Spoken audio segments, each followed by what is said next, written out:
It's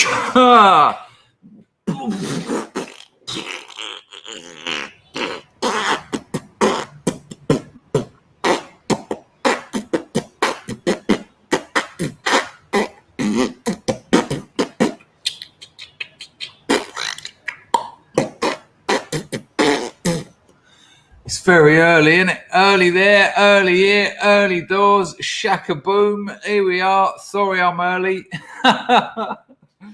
Weirdly, I'm early and late. Let me just check here a minute.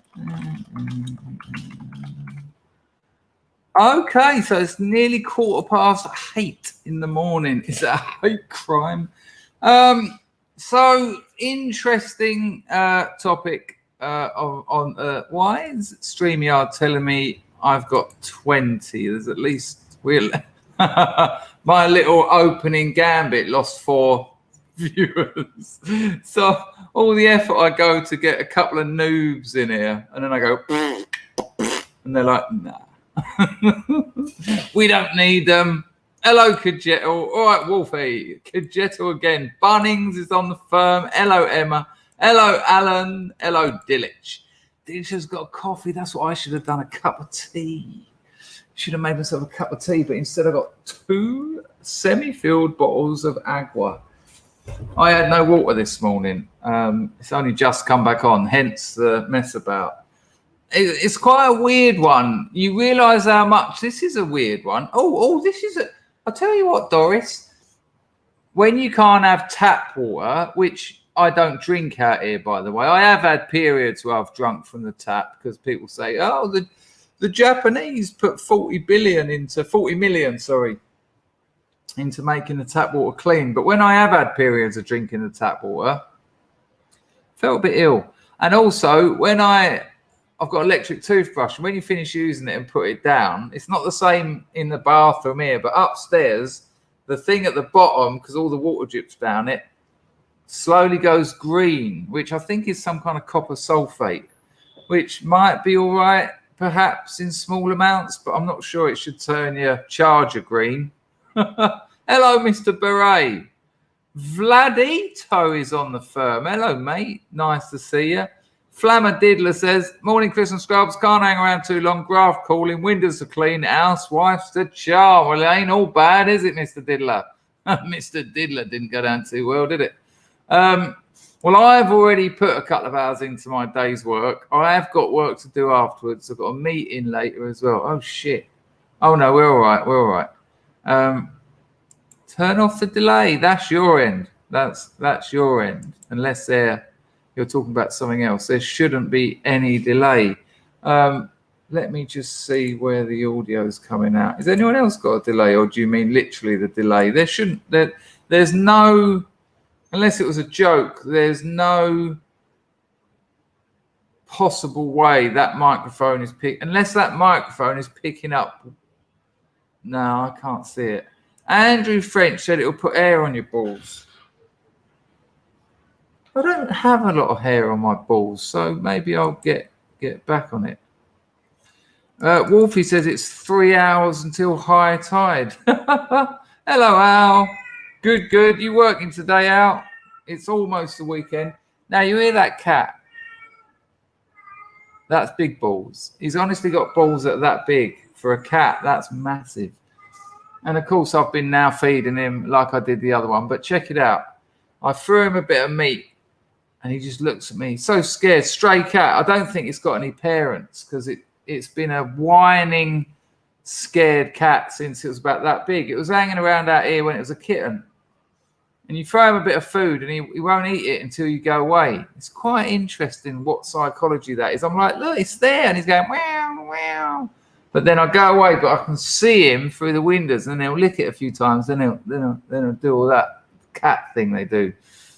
And then I went and give him another bit. And I'm thinking, hang on. I mean, I don't know what. It's some kind of ham I buy. Bloody nice bit of ham, though. But it was lovely to see him eat it. I thought, there you go. He's eating. And I fed him, and that's all right. As long as it doesn't start coming in, because then they bring mice. I got you a present. Nah, you got me a problem. Hello, Doc Shelley. Nice to see you, mate. Paul Candy. Ba-ba-da-ba-da-da. You in trouble, Steve? What, right now? Run. Or stop doing it. That wasn't nice. We'll get onto the main theme. It's not going to be the whole stream, but we do need to talk about the name of this stream. We do need to talk about that. I get the feeling we've all been secretly knowing it, and now it's coming out. Right, have I got the Requieta law clip? Yes, I have. Okay, so what should I do? Let me get the grift out of the way. I'll sort that out.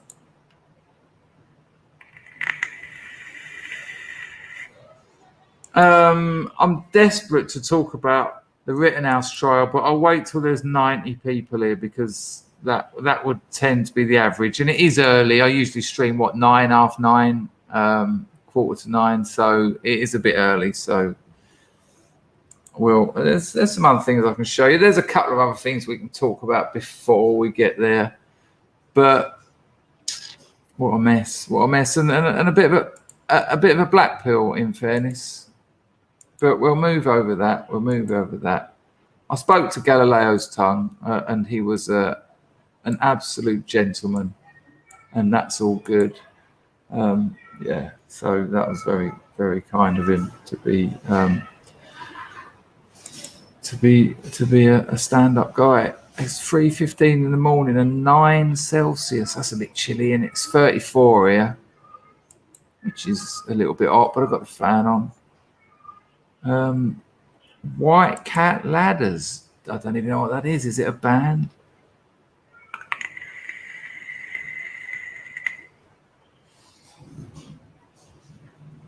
Well, this is what I was saying. It's weird because you don't realise how often you use water. I woke up. First thing I always do, splash my face in cold water and clean my teeth. If I'm not going to jump in the shower, which sometimes I'll leave to a bit later, I'll splash my face in water and clean my teeth. And of course, I turn the tap on, it went. I was like, oh. Now, there is a lot of building work going on. They're developing 3 properties. I mean, I've got to be a little bit careful, but this is in the middle of the bubonic plague. Economies are falling apart. Places are being destroyed. Companies are going out of business all over the world. Well, all over some parts of the world, depending on how you're managing said bubonic plague. Because here, no shit, 3 new businesses. I don't know what it's going to be, but I see them moving in industrial mixers, the big pans with I see them mixing loads of like brushed steel counters. There's a kitchen being built in there, and it's not to feed a family unless it's a family of 5 zillion. Next to that, there was a bar that shut down last year. That's opened up again. And round the corner, they've just turned a new place into some kind of tea house. All on my manor, which is lovely, because having that bar down there was a real treat, because I didn't have to pay for anything.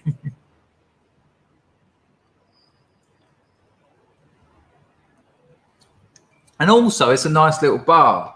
Like, I'm going to be meeting a scrub soon. He's been in Cambodia a couple of weeks, and Cambodia have got rid of their quarantine rules. If you're watching this recent Cambodia scrub, I bet you're well chuffed about that. Just spent 2 weeks in a hotel, and apparently they've dropped it. But my point is, I'm seeing everything normal. I'm seeing hotels being built. I'm seeing shops being built. I'm seeing all the markets open. I'm not the bubonic plague doesn't seem to be affecting. I wonder why. I wonder what you could do differently. I wonder what you can do differently to I've had now? We're probably in doubled figures. The amount of scrubs who've written to me and said it's over. The business is fucked, or I'm gonna have to.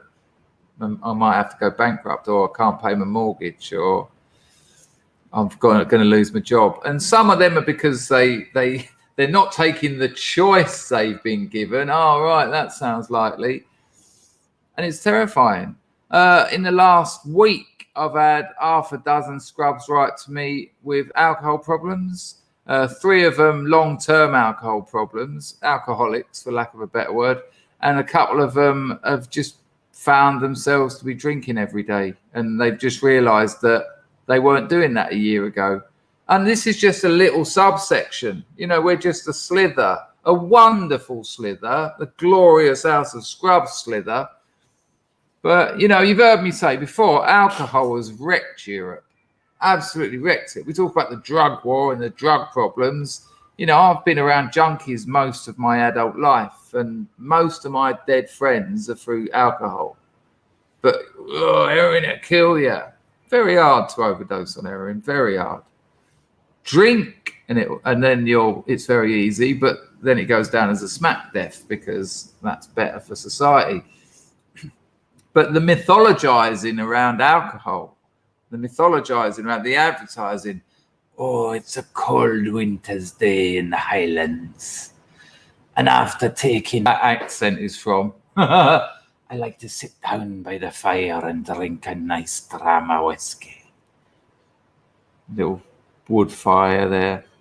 It's drugs, mate. You're taking drugs. You're taking drugs that destroy brain cells and cause you to make bad decisions. Now, 1 or 2, no problem if you can do it. But as I said to someone this morning, and I just had a glimpse at his reply email, they reckon about 10% of people who use alcohol, yeah, that's the word, are alcoholics, in as much as they drink every day, and if they don't, they're in a bad way. Now, they're just the people that have come forward and said as much. My mother won't tell you she's an alcoholic. She drinks every single day, at least a bottle of wine. Now, she'll get her day done, but come 4 or 5 o'clock, dog.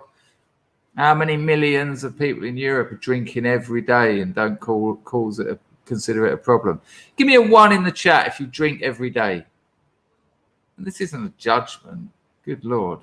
I'm not in a position to judge anyone for substance misuse. Give me a 1 in the chat if you consume alcohol. Actually, no. Give me a 1 in the chat if you consume alcohol, cannabis, heroin, anything daily. Just out of interest. Chuck Beret, go on then. Take my meager funds just to get it started. Get that grift engine going. Not, thank you very. I said not. What? Not thank you. No, thank you, Chuck. That's really, really bad. Thank you, Chuck. I appreciate that. Yeah, I'll leave that on the screen while I get the grift sorted, actually. Hello, John Palmer. Good to see you. It was either Welsh or Pakistani, wasn't it? New Adam now wants a whiskey. Yeah.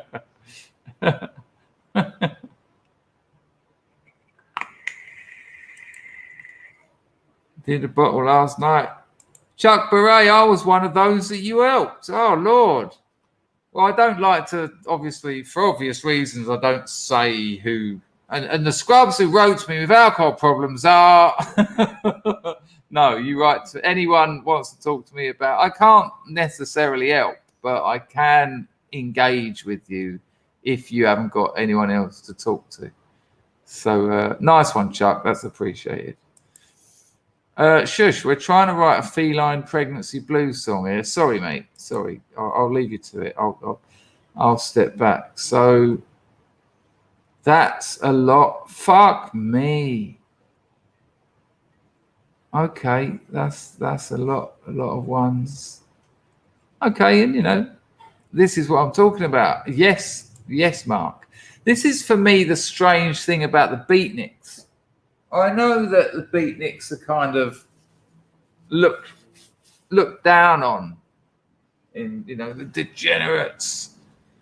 But there's something interesting about the beat generation. We're beat, they're beaten. And a lot of them smoked weed, and a lot of them took heroin, and a lot of them drunk. And I think it was William Burroughs, of all people, who I can't remember what book it's in. It might be in an interview, but he said that it's strange how drug taking is seen as counterculture. It's funny, not funny, but ironic almost. I'm telling you what he said rather than using his words because I can't remember. I'm giving you his point. His point was that countercultures always have drugs. You know, you can find any counterculture, they've got their drugs. Even like hip hop is after the purple drank and weed. You know, all most youth cultures have a drug with them. I think punks was like speed, wasn't it? And mods was speed. And yet there's as Space Opera Mark says, what a weapon. Because the more substances you take, not always, hashtag not all, I always like to talk in tendencies, but you tend to do what you're told when you've got dependence issues. You're not very kind of active in becoming an agent of change. And I think it was Burroughs that said the addict is the perfect indivisible unit for the government, because they've got a need, they've got a dependency which needs paying for. So they're going to work and they'll do anything to keep, as long as they can get their product, the thing they need to consume. So they'll get shitty jobs, they'll remain in them. They don't tend to be too good at having families. Without a doubt, I missed out on having a family as a younger man because of my drug use. You know, how was that going to happen? And again, not always, but it's strange how it's seen as a counterculture. Look at Brave New World. In Brave New World, there's Soma. There's a drug in Soma in Brave New World that they all take because life's awful. So they take it and it makes them feel better until it wears off, and then they have to have more. And it's very interesting, you know. When we were all teenagers, yeah, smoke weed, yeah, fuck them. And I just saw people becoming docile bodies. I just saw people become dumb and not have a desire to make something of their lives. Including myself, I'm not putting myself out of it. So it's strange how it's always been some kind of counterculture. And then alcohol's legal, and then there's nicotine. What a killer. What an absolute killer. And then there's sugar and caffeine. You know, they're strong drugs. If you drink a few cups of tea, I've got a mate who drinks about 15, 20 cups of tea every day. And each one has 2 spoonfuls of sugar in it. 40 spoonfuls of sugar a day. What a habit. And that's devastating to your body. Absolutely devastating. Refined sugar, 20 spoonfuls, 40 spoonfuls. And all that caffeine. And if you drink tea or coffee regularly, try and stop. Wait till you get that first headache. Coming off a caffeine headache is fucking agony. And I'll tell you what, if you don't believe me, try it. And you know what? When that headache kicks in, have a cup of coffee, watch the headache go. It's really weird. There are withdrawal symptoms. It's very strange.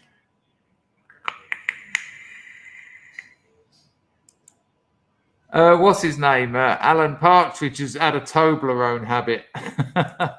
But there isn't, you can kind of get addicted to anything. It's symbolic. A lot of the time it's symbolic. But hello, Packer. Good to see you. Don't tell me that cat's come in. Don't tell me the cat's come in. Literally don't tell me the cat's come in. That is the word, Wolfie. That's the word I was looking for. They become controllable. And some become comatose. Oh my God. Arklow Rocks gets in my good books by quoting Spiritualized. I'm waiting for a time when I can be without these things that make me feel this way all of the time. I think he starts that song saying, every day I wake up and I take my medication and I spend the rest of the day waiting for it to wear off. Nice life. Exactly. It's peculiar. Dog Backwards says, people are stupid, then they move to Asia. Well, apparently no. Only when it's combusted. Is that, can you say it like that? Only when it's burnt.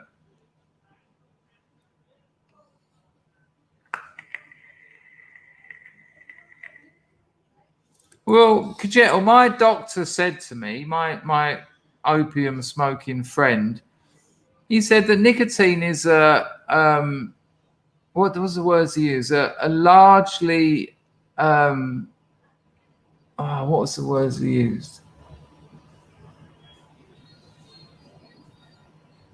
Hang on, what did he say? A generally safe recreational drug until you burn it. That's what he said. So make of that what you will. I think there's an argument for that. Yeah. And I tell you what, energy drinks have really pushed Asia. You know, kids drink them. They don't even know that they're energy drinks. Really, my missus didn't know. She'd always get them when I first met her. And I said to her, how can you drink that? She was like, no, it just tastes nice. I said, no, it's not. It's full of, and then it's the old Google Translate, stimulant. Targeting. Yes, it really does. It's a terror for the skin. Your skin is an organ and it doesn't process sugar at all well. Refined sugar. So it's quite the thing. It's quite the thing, you know. And as I was talking to someone this morning, you know, alcohol in Europe. If we're celebrating, we drink. If we're feeling down, we drink. If there's nothing to do, we drink. Let's go camping. Let's take some beers. Let's go out on a speedboat. Yeah, let's get a couple of beers in.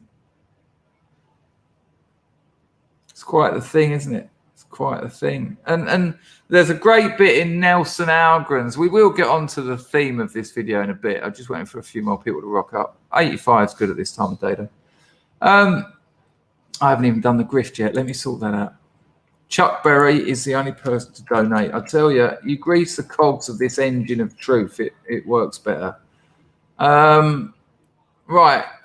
Let me pop that in the chat of the. Oh, good Lord.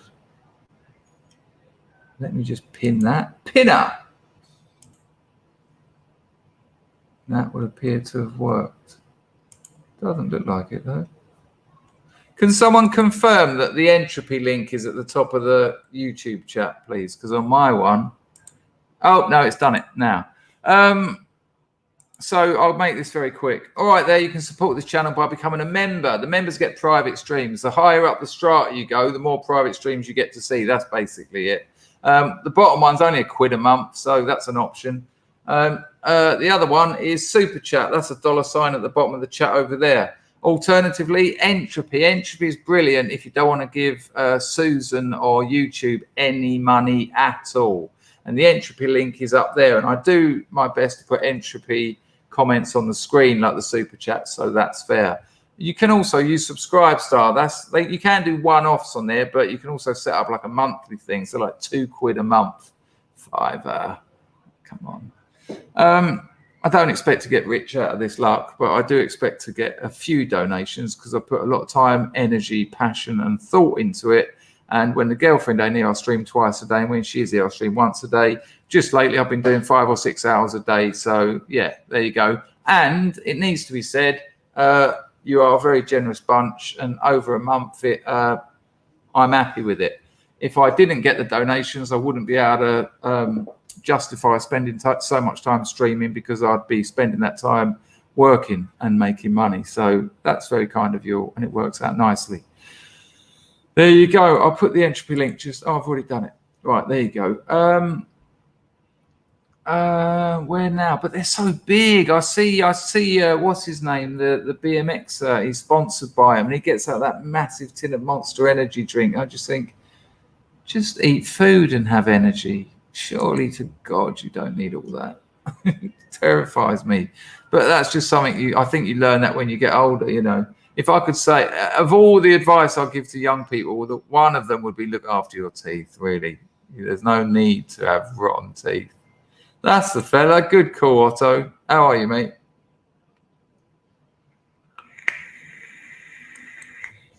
I mean, I take daily vitamins. I take those Everyman vitamins. They're fucking expensive, but it only works out £1 a day, an English pound, so about $1.20. But I noticeably feel better when I'm using them.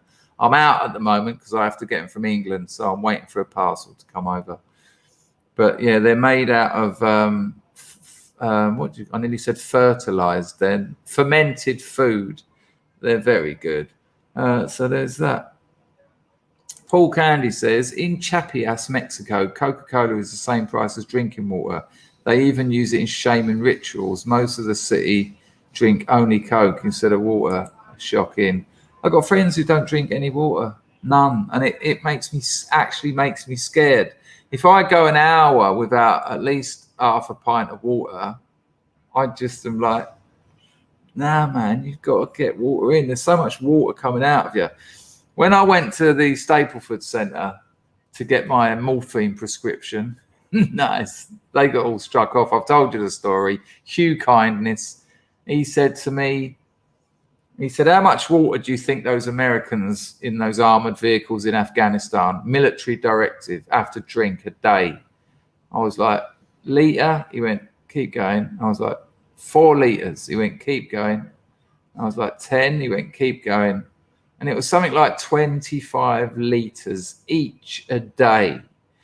And then he said to me, a healthy human will breathe out a litre of water a day, just water vapour. You know when you breathe on a window and you can see it? A healthy human will lose a litre there. A healthy human will piss a litre.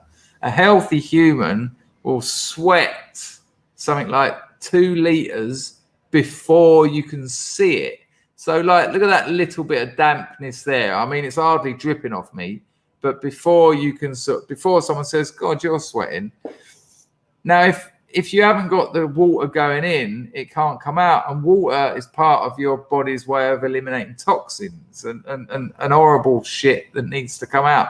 That's why I say don't use roll-ons. I mean, look, if you're going to a restaurant for the night with a pretty lady, maybe a little bit there, but do not seal up your armpits. You're gluing your pores together. And if all that shit that, let's face it, smells, it's bacteria. If all that's not coming out, where's it going? Oh, it terrifies me. I adore water, and I've always been all over it.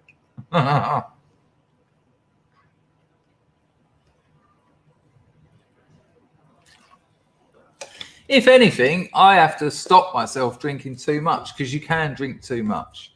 And I rang up my waterman yesterday. I said, I need 6 more of them. And he said, no, 3 days public holiday, some Buddhist festival. So Monday. So I've got, that's a 20 litre barrel. I've got about 15 litres to last me till Monday. That's going to be Thursday, Friday, Saturday, Sunday, 51, 55, 56. Yeah, should be all right. Should be all right. Well, you're all right, Greg. It was a load of old chat. But you did miss the grift, so maybe you need to try it. No, Gaffney, it doesn't. And I had this with a mate. Tea actually dehydrates you.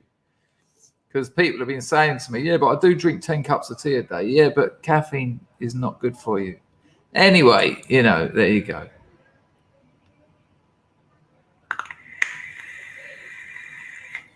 Anyway, I'm not a medical professional. These are just things that I've done that doctors have advised me, and I have felt the benefits without a doubt. And without being, but people do say to me, have you had the life you've had and you're not dead? Well, things like yoga, things like water, they've helped. But, yes, it makes you piss your water out like nobody's business. So anyway, there you go. Liam says, all drinks cult. Yeah, you can drown yourself. That's what happened to Leah Betts. Leah Betts had her first ecstasy. There was nothing wrong with that pill she had. But her friend said when she was going, happy birthday, they said, drink loads of water. And she drank loads of water and she drowned. It dilutes your blood and you drown. I remember going to a party down at Canberra Sands and there was a bloke selling T-shirts and there was a picture of Leah Betts in bed with all the pipes coming out of her and all that. Horrible image. And underneath it said, lightweight. And, you know, people were buying them. Dennis says, I drink loads of water as well. It's the main thing. It's the main thing. Linda, I had an ultrasound and an x-ray upon, I like the way you've used upon there, that tickles me, upon my left knee today. Of course, I imagine the worst, looking at the technician's expressions. Well, Linda, is this part of something that happened in the car crash? You know, at least you're doing something about it. You know, that's all right. That's not a problem at all. Loads of absolutely OG scrubs on the firm. Jack Tiernan, 40 days in the desert. Tell us more, Jack. That sounds amazing.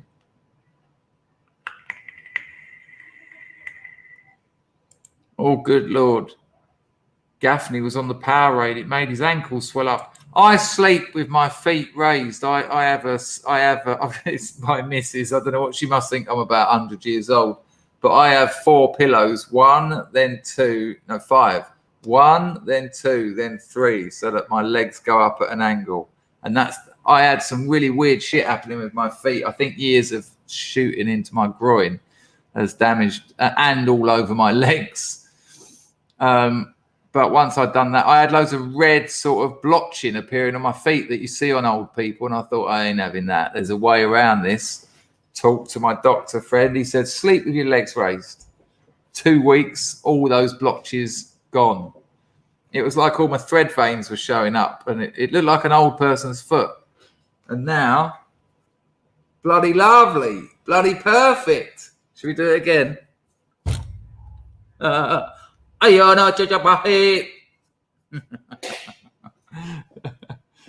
If anyone says that was someone else's foot again, Arklow rocks. Boom! He dropped a super chart and a spiritualized lyric.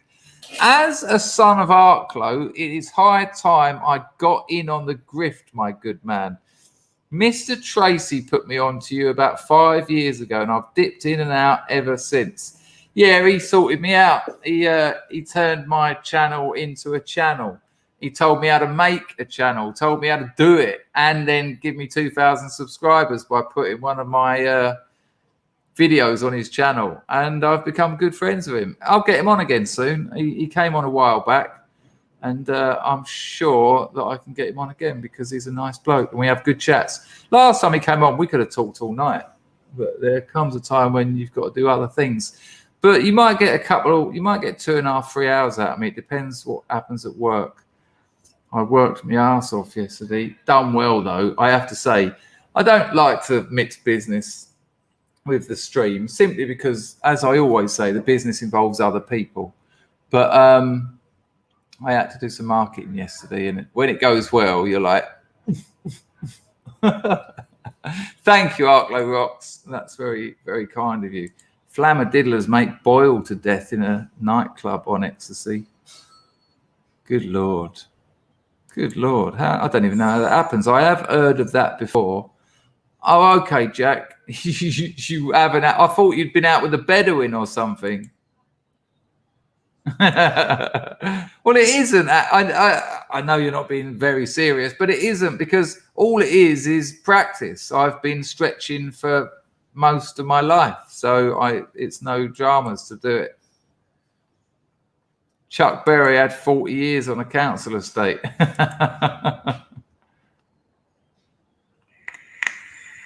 Jack, I can put my elbows on the ground without bending my knees. Yeah, try that.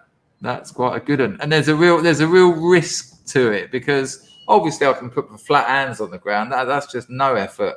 But when you do your elbows, you actually have to fall forward. And so the first time I ever done it, because when I stand there with straight legs and my elbows, I'm thinking, you know, they're about that far off the ground, my elbows like that. And I'm like, this is actually physically impossible. But if I rock forward and don't, you know, but then I thought, this could go really badly wrong. You know, there's an element of risk there because I don't know what will happen. So it was a bit of a leap of faith, but I did once. I just went, don't, I'll dig out the photo. I'll show you it before. I'll tell you what, one in the chat, fucking show off, spinally compromised. Yeah, but you can still work with that. Oh my God, right. Alan, I don't know if you've been catching up with the streams when they're not live. I know they're not everyone's cup of tea, but I've been asking for you the last 3 or 4 streams. I got your entropy and we watched the whole video that you linked us to. I can't remember offhand what it was, but we watched the whole thing and I've wanted to say thank you and apologies for missing the entropy. And now I feel bad that you've gone for the super chat rather than the entropy, because I have been known to miss entropies. But we did go to that link you put in and we watched it. But I think you jumped ship before that moment. Sorry, people, I'm just sorting something out. But nice to see you, Mr. Bastard. And yeah, like I say, we did get there, and we did. I got your entropy, and we did see your link. And today you're saying, the jury are scared of being doxxed to BLM and Antifa. Popular opinion is prosecutors are muppets and the defense should win this, but the jury decide and they're intimidated. Kyle Rittenhouse will be sent down.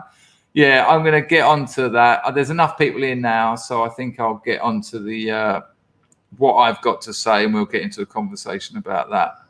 Thank you, Alan, for the donation. And yeah, I don't think it's looking good anymore. Nice one, Alan. While we're here,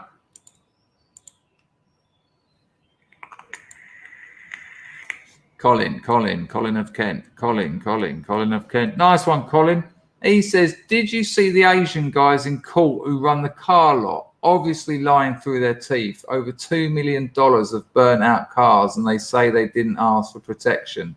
Yeah, they weren't very convincing, were they? Nice one, Colin, for the entropy. Yeah, and they also said there's also a photo with him with Rittenhouse and all the other armed people going, oh yeah, no. I imagine you said to those people, hey, just go and look after someone else's property. We're all right. Can I have a photo of you all? Yeah, that's very convincing. I think there's a bit of a going on with the prosecution there.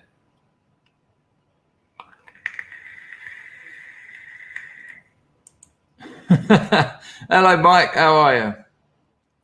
Well, right. Let's get into this. Right.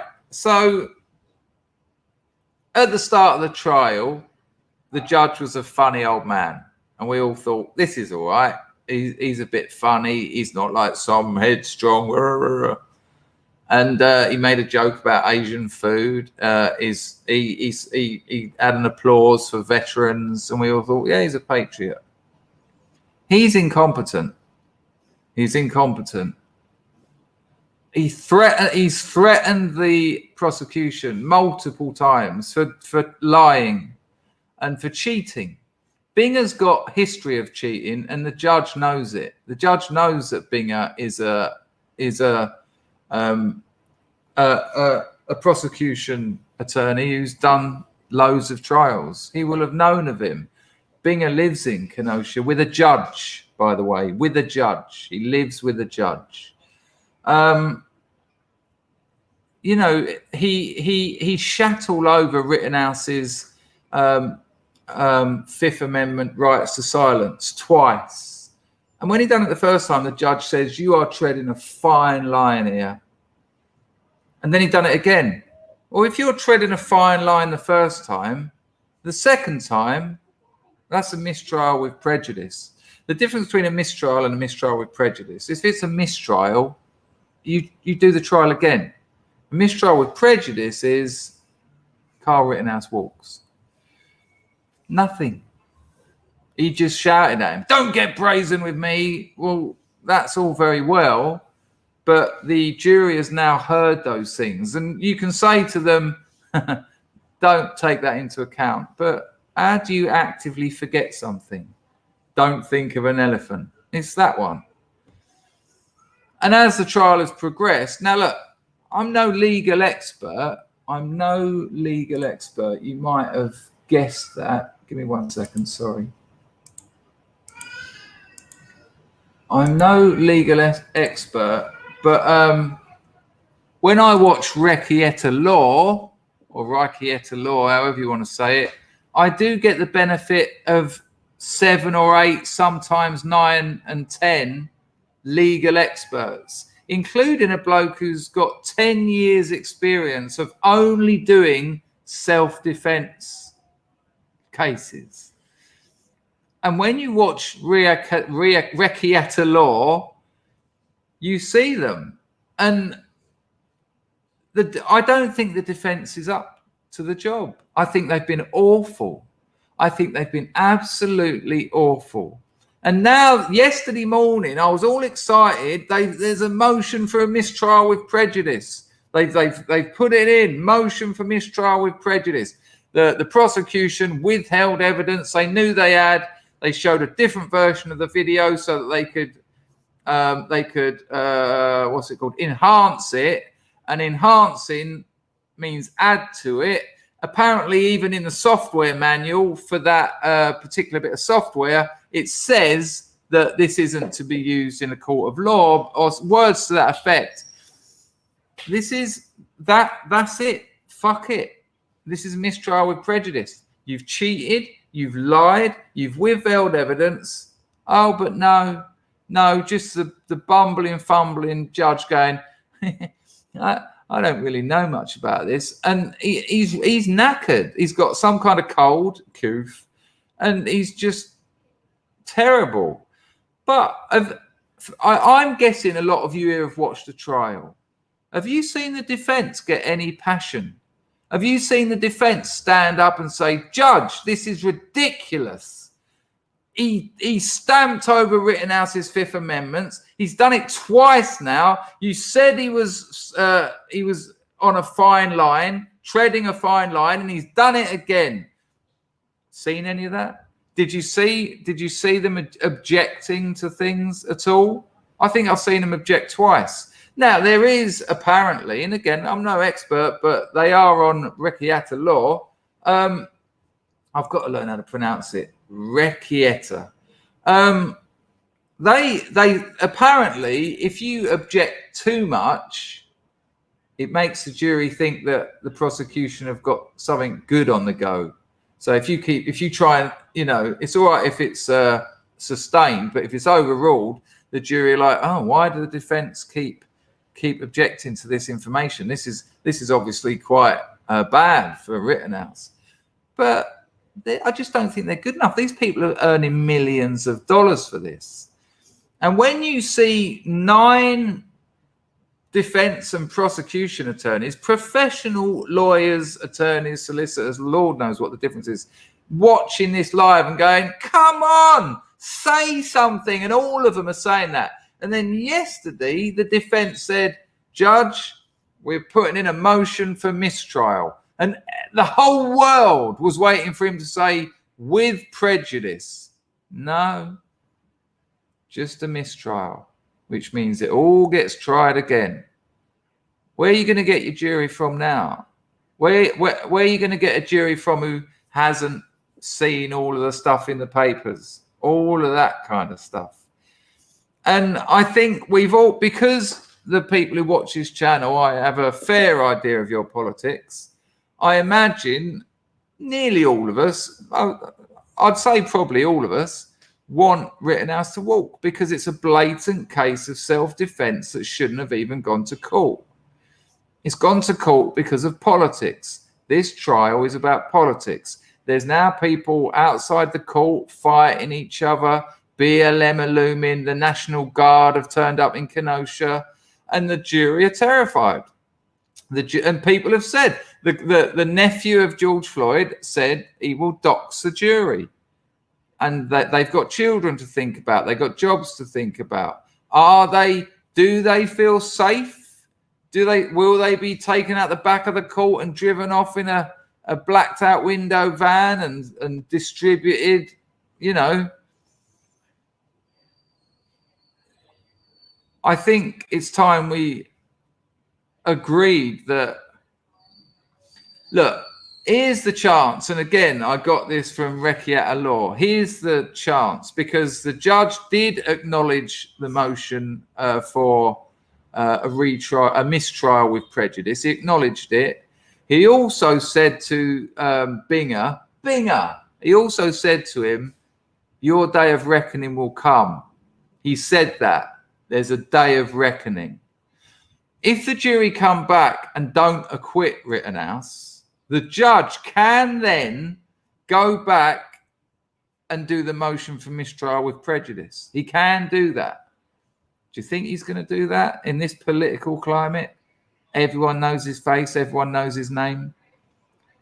You think he might overrule a jury who find Rittenhouse guilty? It's an option. He has got that option. He can say, thank you for your verdicts. However, and that, what did he mean by the day of reckoning is coming? Something like that. If anyone in the chat can remember exactly what he said. Yeah. Did you mean useless? I'm not putting words in your mouth, RMF, but yeah, there you go. Yeah, I don't think they're up to the gig. Rittenhouse had $2.5 million that he raised to hire attorneys, and these lot haven't been any good. I'm sorry that now I could be proved wrong, and all the attorneys on Recchietta Law could be proved wrong. Recchietta. How am I going to remember that mnemonically?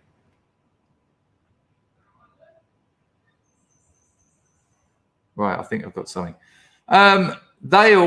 I think most of us have been kind of biting our lips and just thinking, yeah, Binger's an arsehole. And it's all been about Binger's an arsehole. He's a liar. He's a cheat. You know, you're treading a fine line.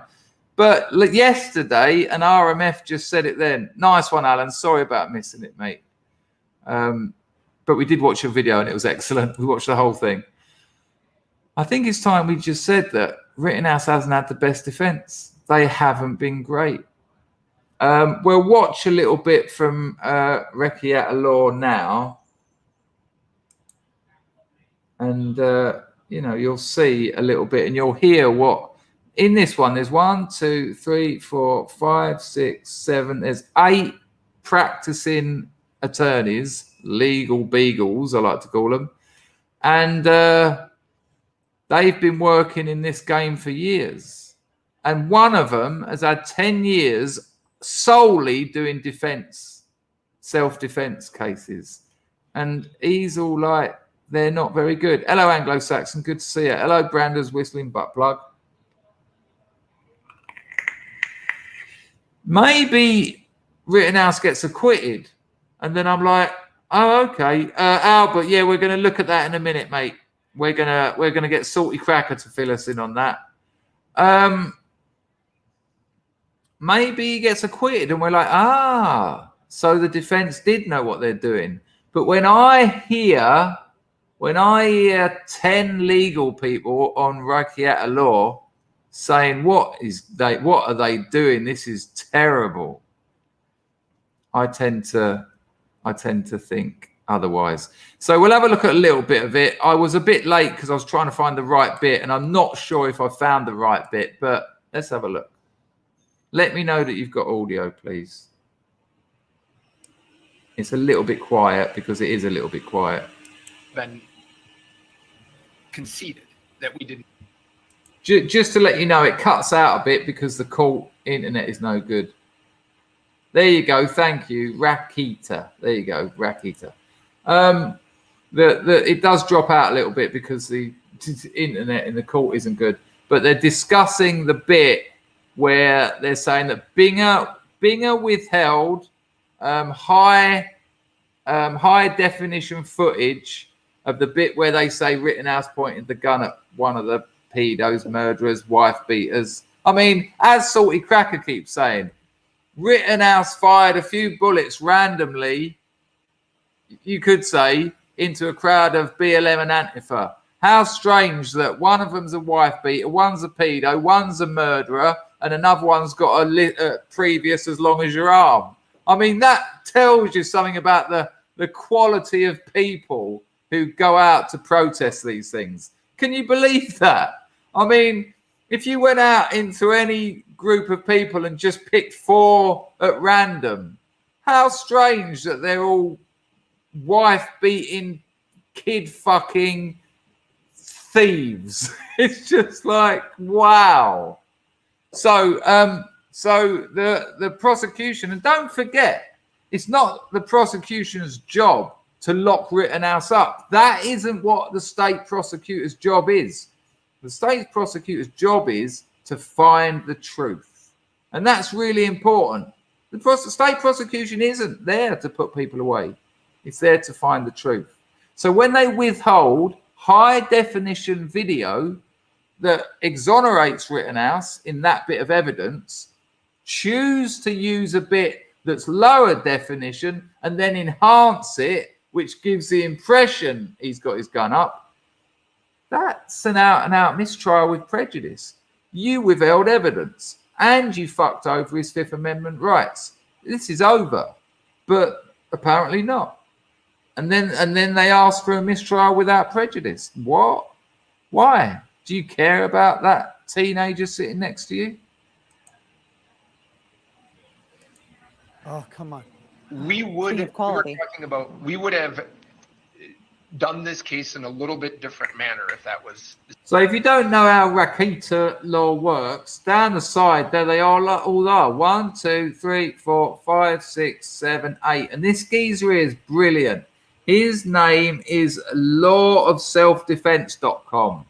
10 years doing only self-defense law. And he's ripped this defense apart. He's continually said they've done this wrong, they've done this wrong, they haven't said this, there's no passion, there's no argument.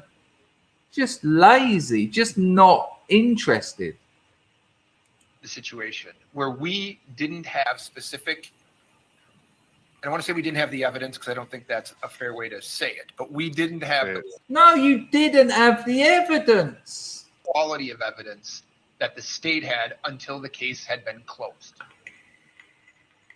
Arrested, and we didn't have the evidence. Closings on Monday. Exactly. We've talked to Mr. Rittenhouse, and I'm going to be asking the court for a mistrial based upon the fact that if we're really trying to get to the heart of it, we've watched the video. That's a mistrial, not with prejudice. That's just it. All has to happen again. Where he could blatantly ask for mistrial with prejudice on so many counts. This is weak. They're not up to this job. It's so sad. So sad for Carl Rittenhouse. All that money, $2.5 million he raised, and he got these 2 numpties. I'm sorry, and I know this is a black pill, but at this stage, it's the truth. And the jury, who usually take a few hours in these cases, apparently, they've asked to see other evidence. They've asked for more paperwork. They've been sent home overnight. Don't talk about the case. Don't watch any media. Oh, you reckon they go home and not look at the media? You reckon they go home and don't look at social networks? No, I'm not going to do that. Fuck off. Give me your phone, Mum. Come on. I can tell you what we think, but it doesn't matter what we think because we don't get to present that to the jury anymore. And I think if we're going to try to do this in a way that is free from anybody hiding anything, anybody not having. That's not me. That happened then. Oh, it's feed. Hey, Nick, pay your cable bill, man. It's not me. Sure. I don't think it might be me. Right, so I'll move it to the bit where you get to hear what Rakita law say. Jury is not requested to see number 5, and it'll still have to be addressed because the jury saw it here in the courtroom. But I'm sorry, Judge, but if I understand Attorney Trotsky's Right, this geezer now talks for about 30 minutes and says absolutely nothing. Really, literally about 30 minutes. It's insanity. Still going on. I just put it forward 20 minutes. They could have watched it on the monitors here. But I want you On to hear Friday, what after That evidence. is what Just talk about a Green Bay Packers game. The The fact defense has had it fed to them. that jury used this to decide This is when the founders of the country gave them the power, it has to be censored. They are by fighting against this jury founders thing he's got. So well, there's a video that is videos purportedly an accurate depiction of what Frank happened. is coming right up. And you can only look at it so many. Right, let me try and get it to the. can we put it on a drive and send it to the jury, or are they coming down here? Why don't you give a drive, because then they Right, know so to claim here the we'll power get to put it on a drive just the Ricata Law talking. and come up with- Sorry about that bad editing, but I wanted to Change show to, you. Right, listen. Mistrial with prejudice. The mistrial without prejudice, it benefits the defense, assuming they are banking on the fact that they're going to have funds to pay for a retrial if they get one. Binger and Krause are just going to oppose in a symbolic manner, because if it gets retried, they'll have something to do, I guess. And if they oppose it, they've got nothing to lose. But they are going to get a bite at the acquittal apple. I mean, that's what the judge was saying. I agree with you. Now, that's quite an interesting point. Apparently, the judge is kind of saying, I'm not going to talk about the mistrials until the jury have given their verdict. So it's kind of interesting. If they come back and say innocent, acquitted, no problem. And I think the judge wants to give that opportunity, because then they don't have to do another trial. But if they come back and say guilty, and then he says, I'm going to go for the... I mean, he has got the opportunity for the motion for mistrial with prejudice, because that has been lodged. But then when the defense says we want a mistrial without prejudice later, well... And this lot, this 8, 1, 2, 3, 4, 6, 7, 8 legal people, they spent the next 20 minutes slamming the defense. We won't watch too much of it, but you know, they're not happy. This bloke here is brilliant. Lawofselfdefense.com. He's fantastic. I thought that was pretty stunning in the moment. But if you can convince the judge to only rule on this stuff after you see what the verdict is, and it's not going to matter if it's all acquittals, then it seems like it's limited downside. You're essentially just offering the other conditional. Give it to us with prejudice. In the alternative, give it to us at all and move forward from there. And their mood is just, when you saw this lot at the beginning of the week, they were all gunning for it. It was all good. And they've just slowly lost energy. And I watched this last night. Sorry, I didn't stream last night. I just needed a break. And I was watching this and thinking, look, how comes all of this lot are saying the same thing about this defense? So you've got to ask yourself, are these 8 professional legal beagles wrong? Or is that defense team wrong? Where would you put your money? On 8 people or 2 people? And it just doesn't look good. I think the defense has been terrible. I think Rittenhouse has had a terrible defense. I think they've lacked passion. They've lacked gusto. They've lacked aggression. They've missed opportunities all along the way. They've barely interrupted Binger in his lies. And the judge is past it. He's on his way out. He's like a Biden. Yeah, that's a huge win for the defense. It's basically, heads I win, tails I don't lose. And I think the judge seems inclined to give a mistrial if it comes to it, if he has to. Well, Right, all they had to but do if was I'm about to harp lose. on that thing with the day of reckoning. They just need to stand up and say, yes, Your Honor, you've warned them about this as you've warned them about so many things, and that day of reckoning is here. This has been prejudicial to us that we didn't have it. They've already seen it. And with all the other things the prosecution has done to show you that they've tried to deliberately provoke this mistrial, the day of reckoning is here. It's time for a mistrial with prejudice. Exactly. And that is what everyone was hoping for. When the judge says the day of reckoning, let's look at the Fifth Amendment. 2 violations, Binger's 2 violations of the Fifth Amendment right of Carl Rittenhouse. then withholding evidence. And then when the judge says the day of reckoning, the defense should have stood up. He should have slammed his hands on that desk and said, Judge, they've done this. They've done this. They've withheld evidence. You told him he was on a fine line. Then he'd done it again. That day of reckoning is right now. And I call for a mistrial with prejudice. He just said it and they all agree. What did we get? Tumbleweed. Just tumbleweed. Nothing. Now, again, I'm no legal expert, but they are. And I just feel like, you know, I was watching the chat in Vicator Law and everyone was just gutted. And I just thought, we've all been laughing at Binger all the way. But at the moment, I'm starting to feel like that poor kid has been sold a dummy. I think he's got a couple of past it. You know, they've earned, you know, if he would have got his top legal team, he had $2.5 million. Let's get the best. Well, there's a problem with the best because these lot aren't the best. They're lower down in the sort of pecking order of attorneys. But people at the start of their careers tend to want it more. You look at young comedians, they're at their prime. When they've been going about 5 or 6 years, they're at their prime. And then as they get older, they slowly, you know, they've achieved what they want. They've got plenty of money in the bank. Look at artists. Artists tend to be brilliant in that first 10 years. Once they got a few quid in the bank, they've achieved a bit of celebrity. The work is kind of... And it's like it with most people. You know, like I told you the story the other day about I had a business that I set up with no money, nothing, and a computer that was lent to me. 6 months later, we'd done a £5,000 turnover in one day because I was fucking at it.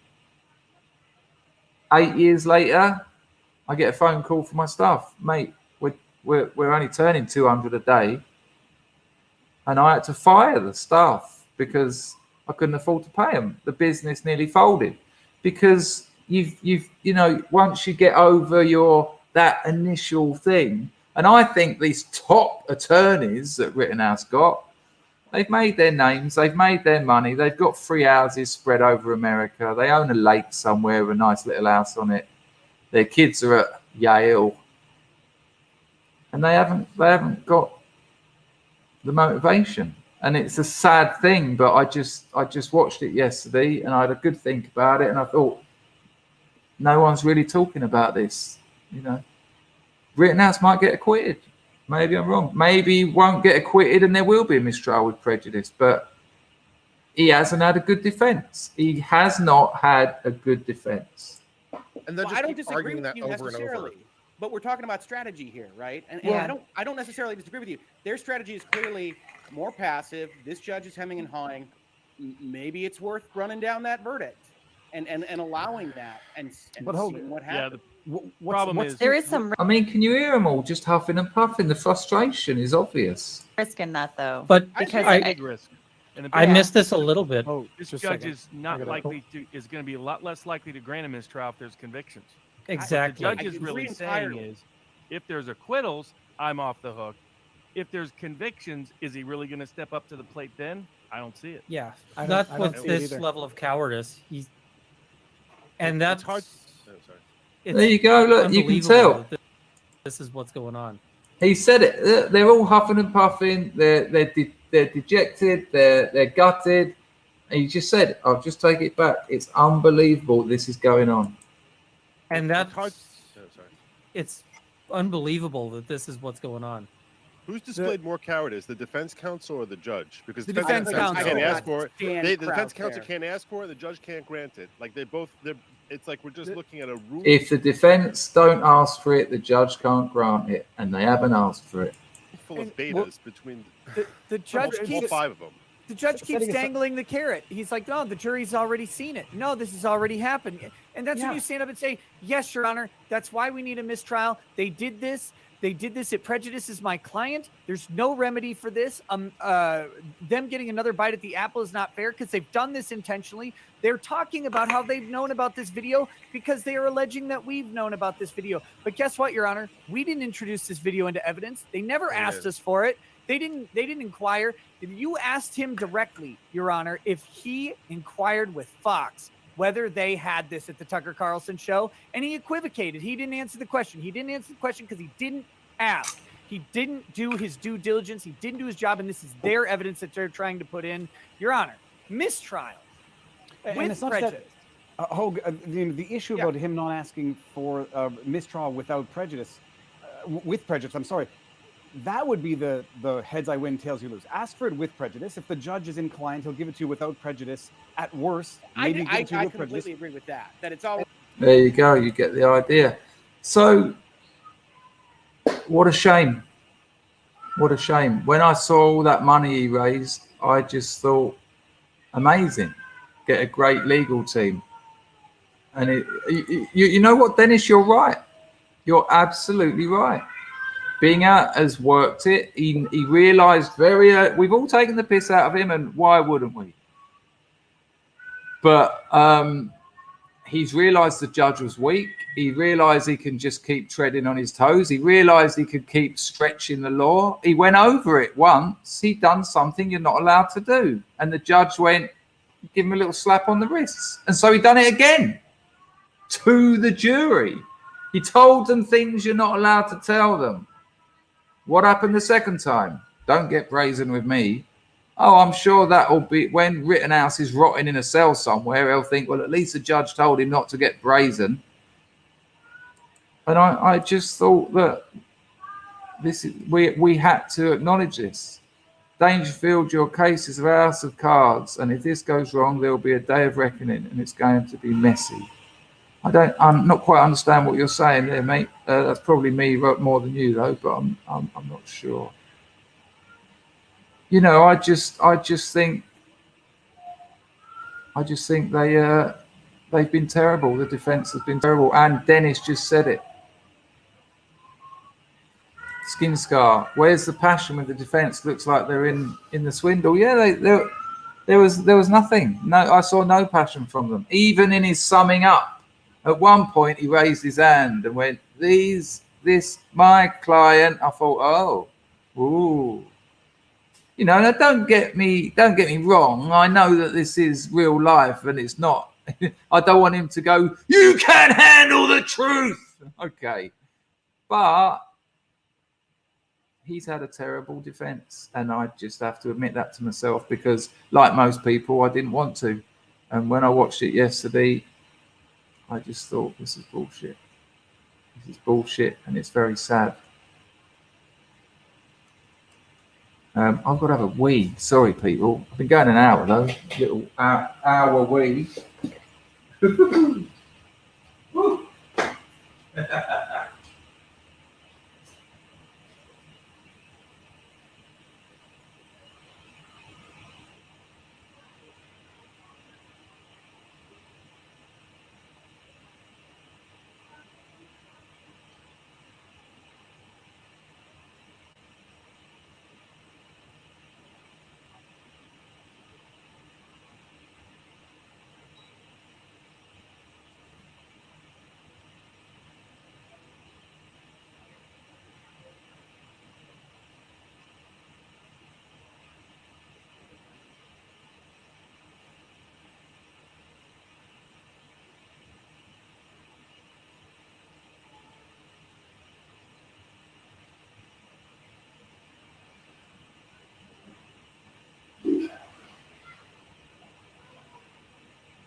But I didn't need Ricotta Law to tell me that they were bad. The amount of footage I've watched of that trial, and I'm just sitting there going, say something. Why aren't you saying anything?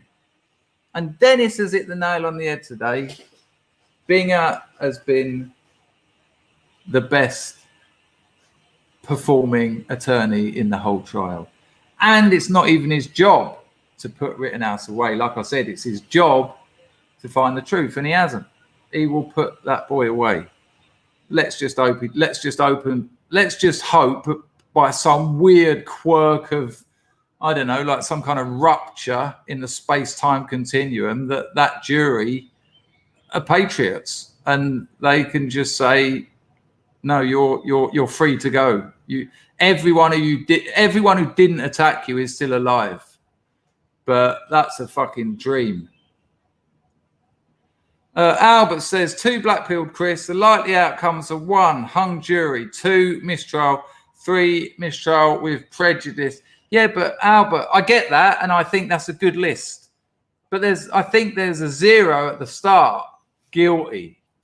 You know, that is an option. I think there's 0 guilty, 2, then 1 hung jury, 2 mistrial, 3 mistrial with prejudice. And we're hoping for a very brave jury who know that they're going, you know, they'll get tracked down. They know that they're going to have to face the music and the music of social media.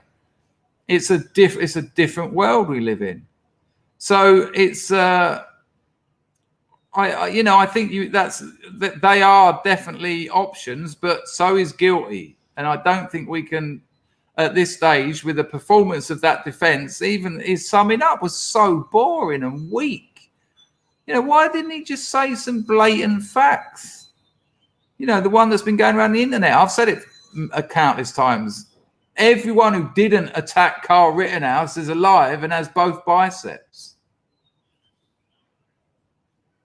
Okay, this is good. The cameraman says, Dangerfield, if you're assuming that guilty is on the table, then you have no idea of the demographic of the people you're talking about. This is Kenosha. And that's a good point. And Ricata Law also said that. They also said that. And someone else has emailed me that. And you know, I wasn't aware that before I was told, I wasn't aware that they were people from Kenosha. And yeah, for sure, I'll give you that. My point isn't that he will get found guilty. That's not my point here today. My point is his defense hasn't been great. That's my point. I don't know what way it will go, but I think it could have already been over. The jury weren't required. That's my point. My point is Binger has cheated and lied.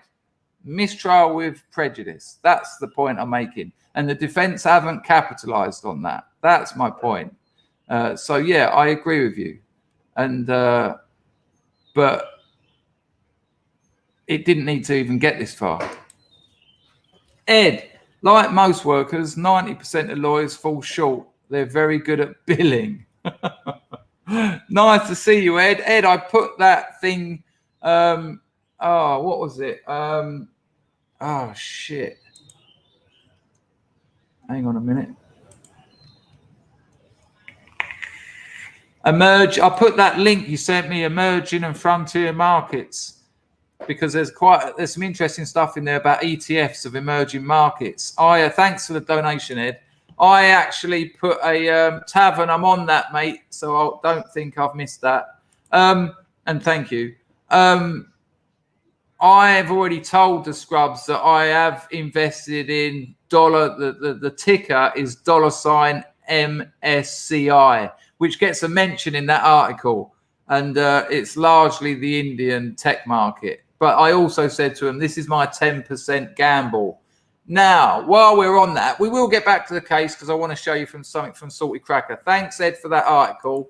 And thanks for that super chat. So, people, someone asked me this morning, what did I tip a few weeks ago? And a few weeks ago, I tipped Shopify. Now, the value of your stocks can go up as well as down. But if I can just get my free trade up.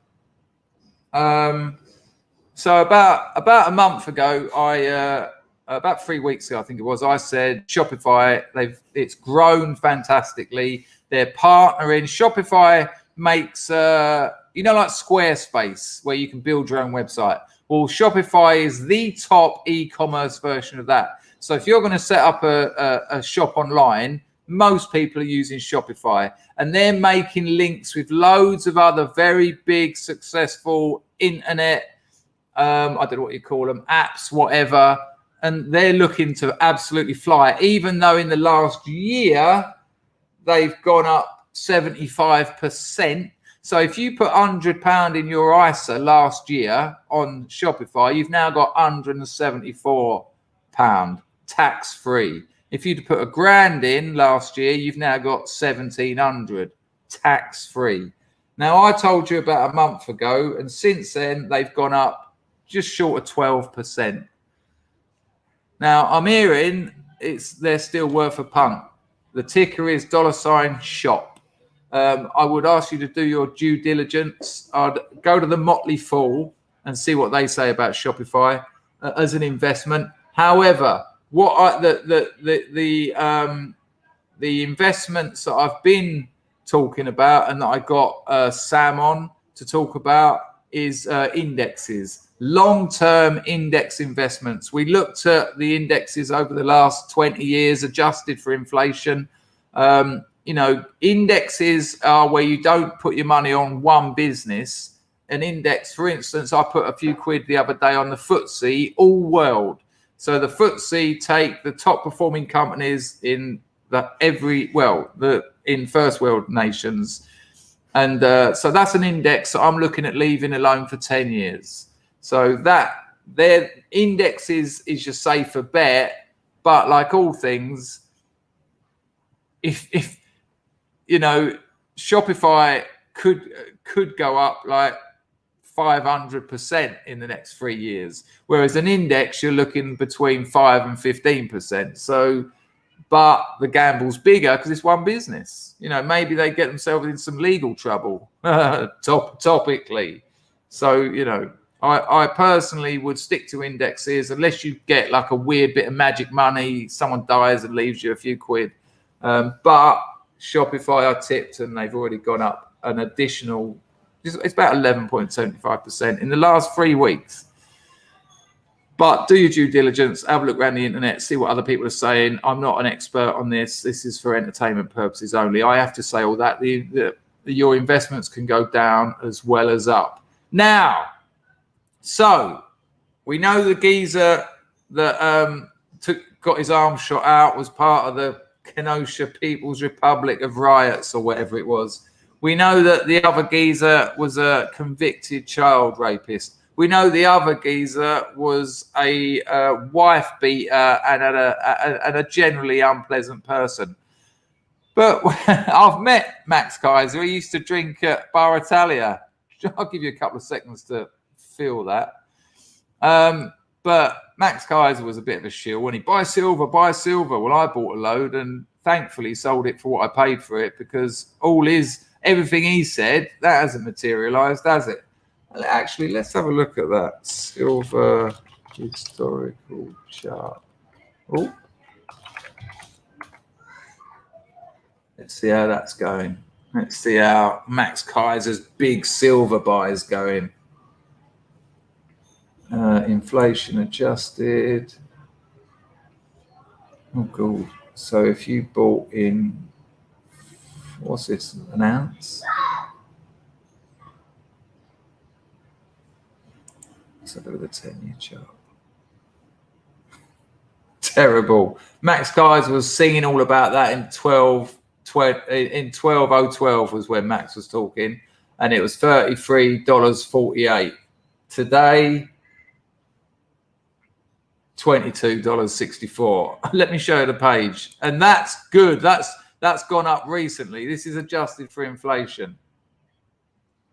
There you go. That's when Max Kaiser was talking about buying silver, spend all your money on silver, and then it went.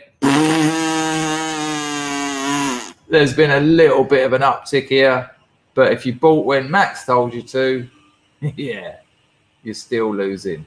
I sold about here, and I was not too happy. But I bought into it. Buy silver. Precious metals are all right, but that's a 30, 40 year thing, and you get out when it spikes. You keep an eye on it, and you get out when it spikes.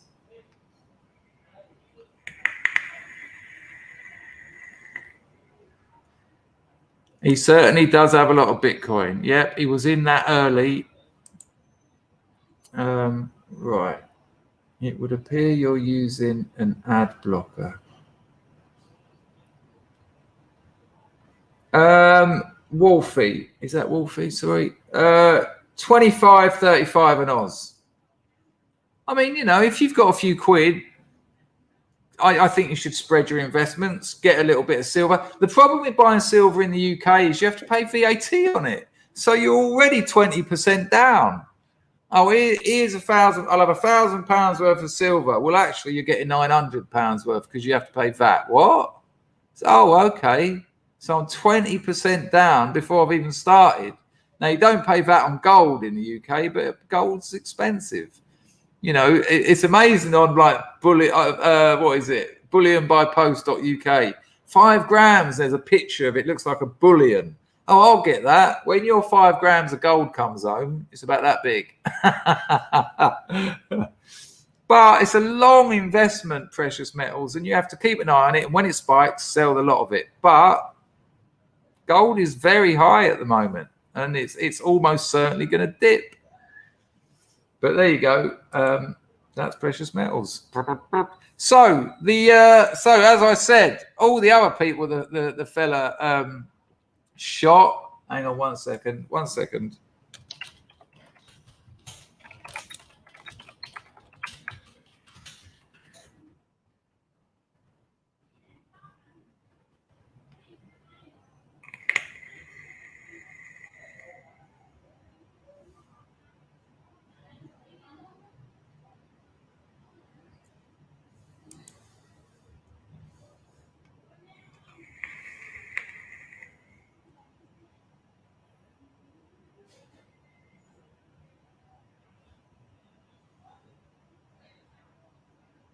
Is that real? Is someone just said something that I didn't know? VesperCheck says you don't pay VAT on silver coins. What, bought brand new? Are you sure? I didn't know that. I didn't know that. I'm just checking it. I mean, I had bullion. But can someone confirm that? Are you sure, VesperCheck? I think you do.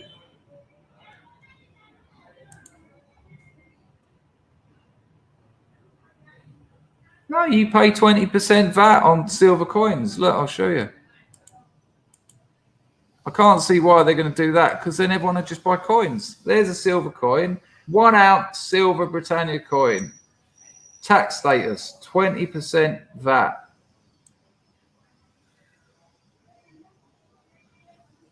That would suggest you're paying VAT on it.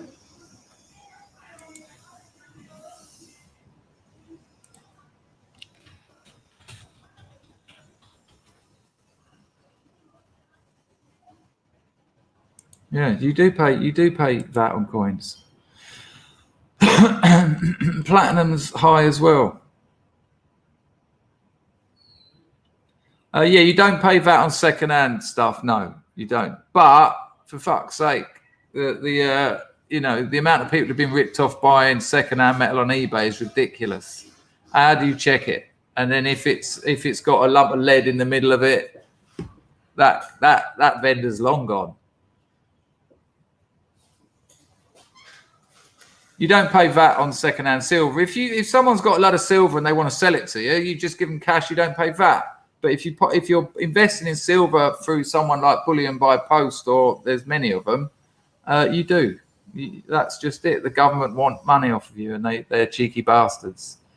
Right. Anyway, so wife beater, paedophile, murderer. I mean, what's the chances out of a big group of lefties? Well, what about what did they call him? Flying Kick Man, the bloke that Binger said just gave Rittenhouse a little kiss with his foot on his face. I wonder what kind of person he is. I mean, it would be ridiculous if he had similar problems to the other lot that were involved in the Rittenhouse case. Let me know you got audio.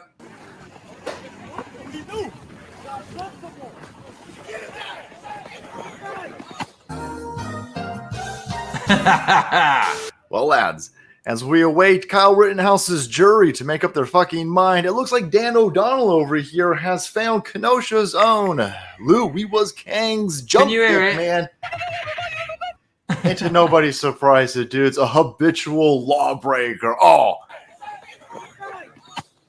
And there you go. Have you got audio, people? So there you go. You know, the 4 people involved out of thank you, Tavern, out of all the different people in that riot, every single one involved in the Rittenhouse case is a piece of shit. Who would have guessed this? Fucking hell. Again, imagine the dude, if he would have thrown 4 rounds into a BLM crowd, hits a wife beater, a robber, a pedophile, and then this dude who should never have been released from prison in the first. He shouldn't even been there that night to burn cars down. Fucking hell. It's weird.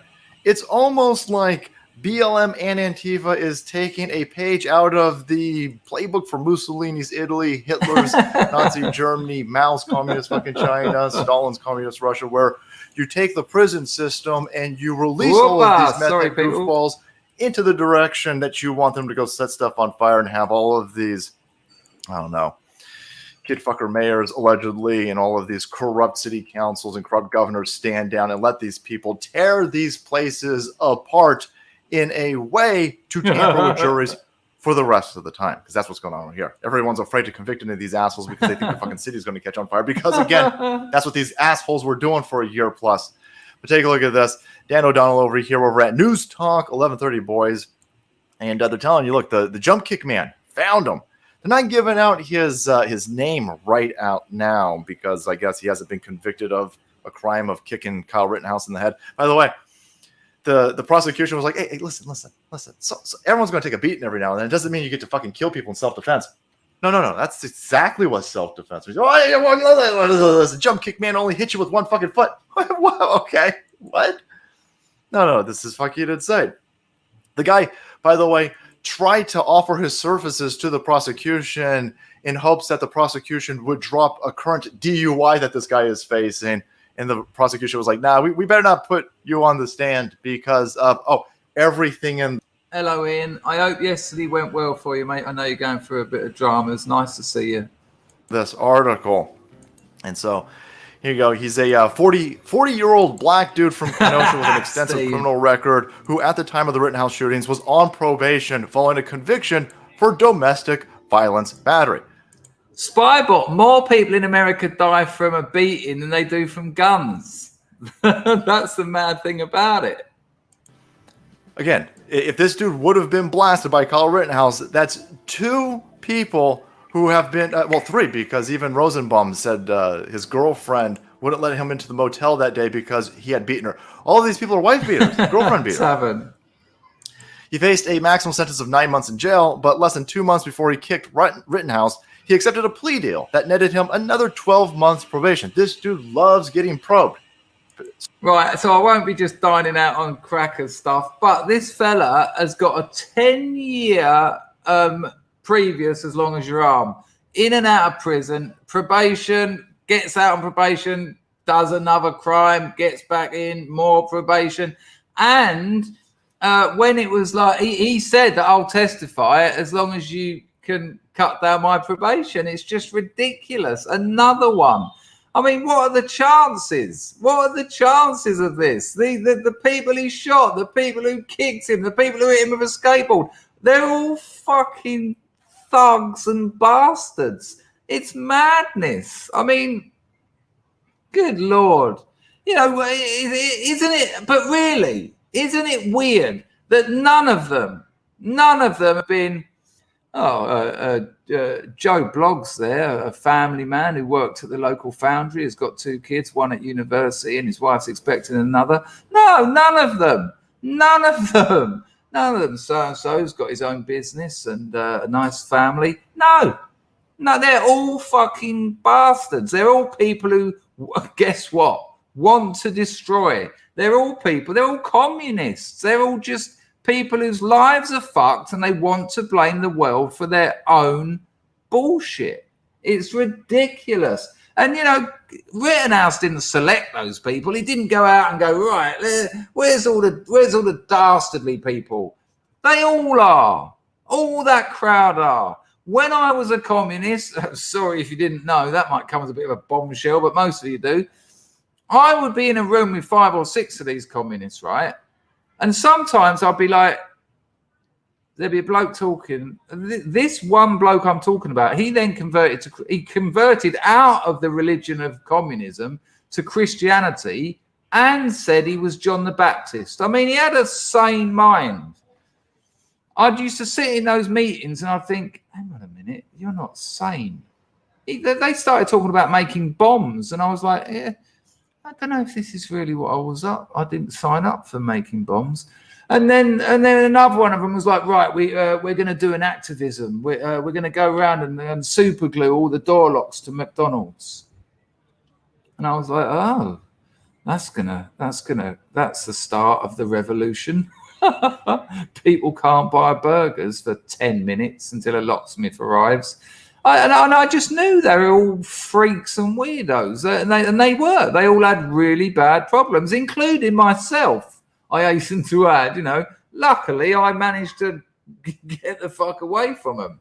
Absolutely ridiculous. What a surprise that Dropkick Man turned out to be another destroyer, another person who wants to blame the world for problems he's created himself. Tavern. Nice one, Tavern, for that 10-bit. He says this. The frustrating thing about the prosecution claiming provocation is a zoomed enhanced portion of a video taken that night that shows Rittenhouse didn't point his weapon at Joshua Ziminski. Woeful defense counsel for not showing it. Yeah, absolutely. That's what I was saying. The video they showed was enhanced to give them the image they wanted. The high def version that they had, they chose not to show it. It's an absolute scandal, and grounds for mistrial with prejudice. Shocking. Here we go. Hang on. Give me a second. Give me 1 second, people. Hang on. Oh, in your own time, computer. Oh, don't let me down now. So we are. Tavern also sent me this. There's no audio. So this is the high def version that was put up by Jack Posbiec. Have a look at this. And don't forget, this was one of the main parts of the prosecution's evidence.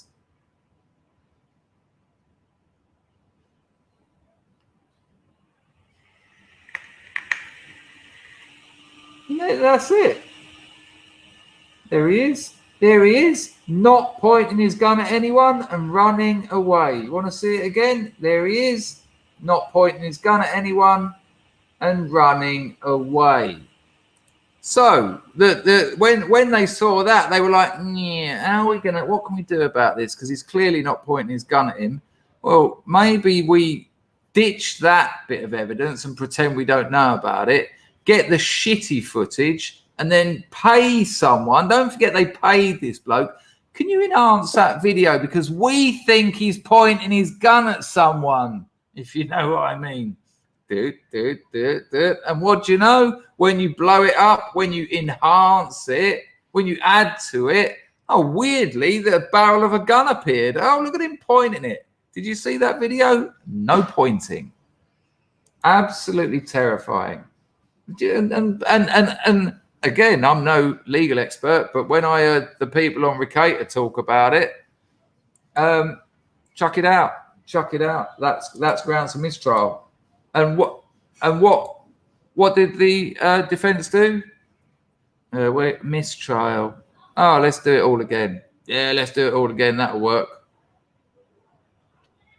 I'd like to think I quite liked him actually. He taught me a lot of Muay Thai, but no, he meant he was John the Baptist. And then he sent me an essay proving that God exists, and it was the ramblings of a madman. It was just nonsense. I got through about 20 words and was just like, "Be gone, sin." Exactly that, Grego. Exactly that. Yeah, no, it really does, Tavern. It really does. It's such a shame. Yep.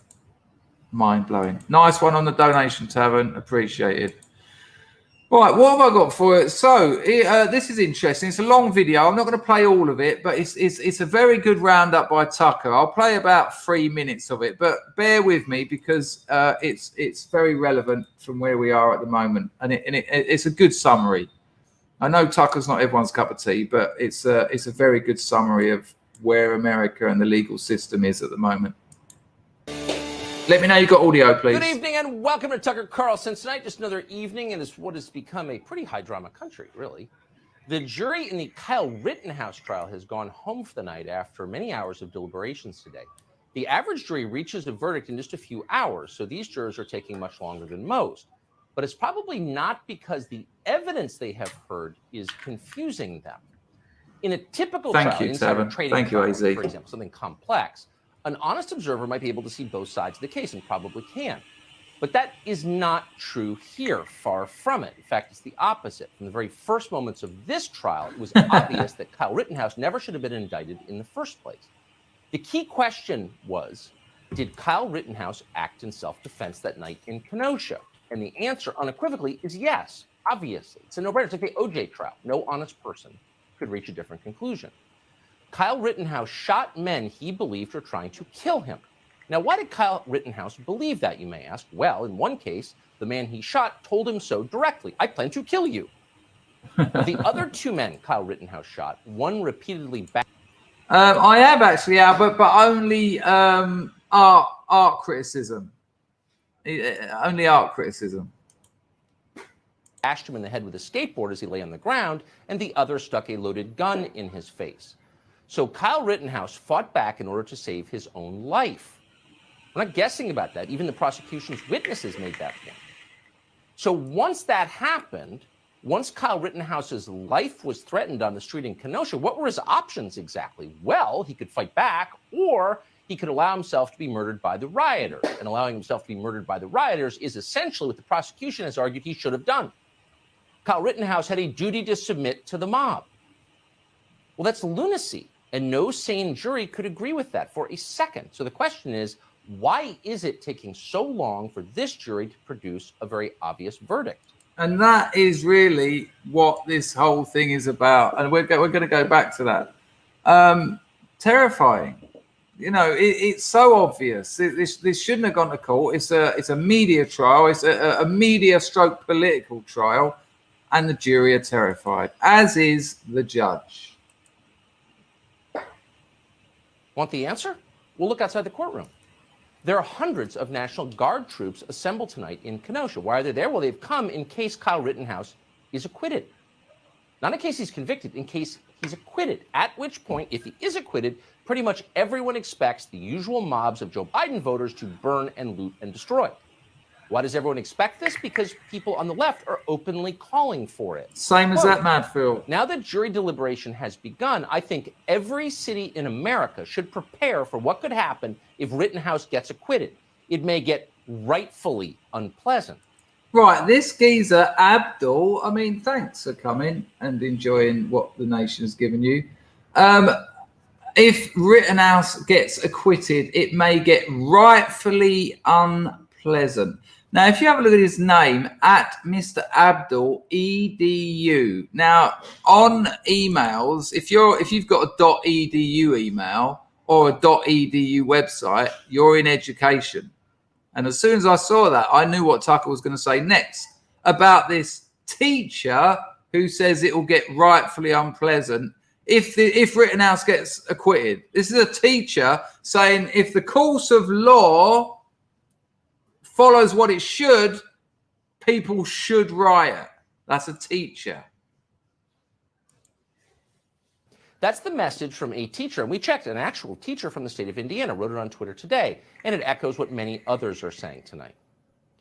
So imagine if you were a juror in this case. How would you feel about this? You're not sequestered. You know how the country feels. You know what the threats are. Well, you might think twice before you acquitted Kyle Rittenhouse, no matter what the evidence was. You remember what happened after Rodney King. Remember that? They burned Los Angeles to the ground. You wouldn't want to be responsible for that. You wouldn't want to spark riots. And of course, that's the whole point of the exercise. The mob threatens violence, the rest of us tremble, and pretty soon the mob controls our justice system. Pretty soon the enemies of civilization, which is what they are in charge of the country. And there you go. And what I've said, by enemies of civilization, he means communists. There's a communist administration running America at the moment. The media is the propaganda arm of that administration. The media stoke the flames of hate and disquiet. Riots occur. Democratic governors support them. We saw that. We saw that in fucking Portland. He went down to the riots and was like, yeah, well done. Insanity. This is a legal system now. Tucker just said that that's now being run by the mob, who are being encouraged by the media, who is the propaganda wing of the communist government. Shocking. That's what's happening now. So it's worth pausing for a moment to ask, how do we get here exactly? Well, here's one summary that caught our eye. Today, a Hill staffer called Billy Gribben summed it up in the following way, quote, "We're waiting to see if riots break out because of media lies about a case from a riot that happened because of media lies." And there you go.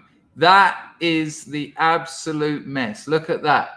We're waiting to see if riots break out because of media lies about a case from a riot that happened because of media lies. Do not underestimate the power of propaganda.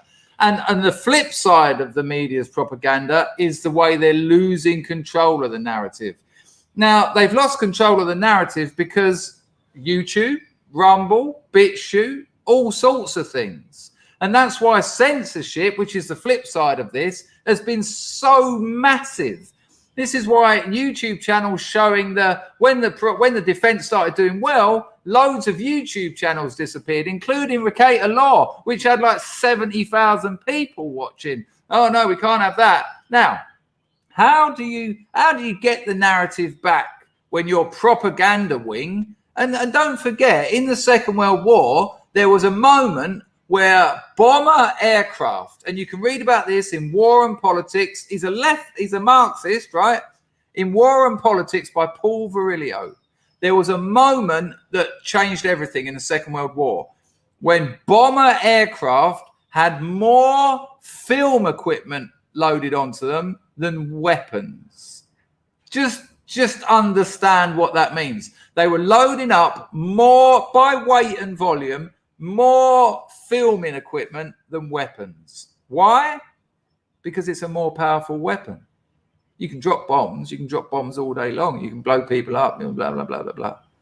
But if you can show stuff and then tell people what it means, then you're going to win every time.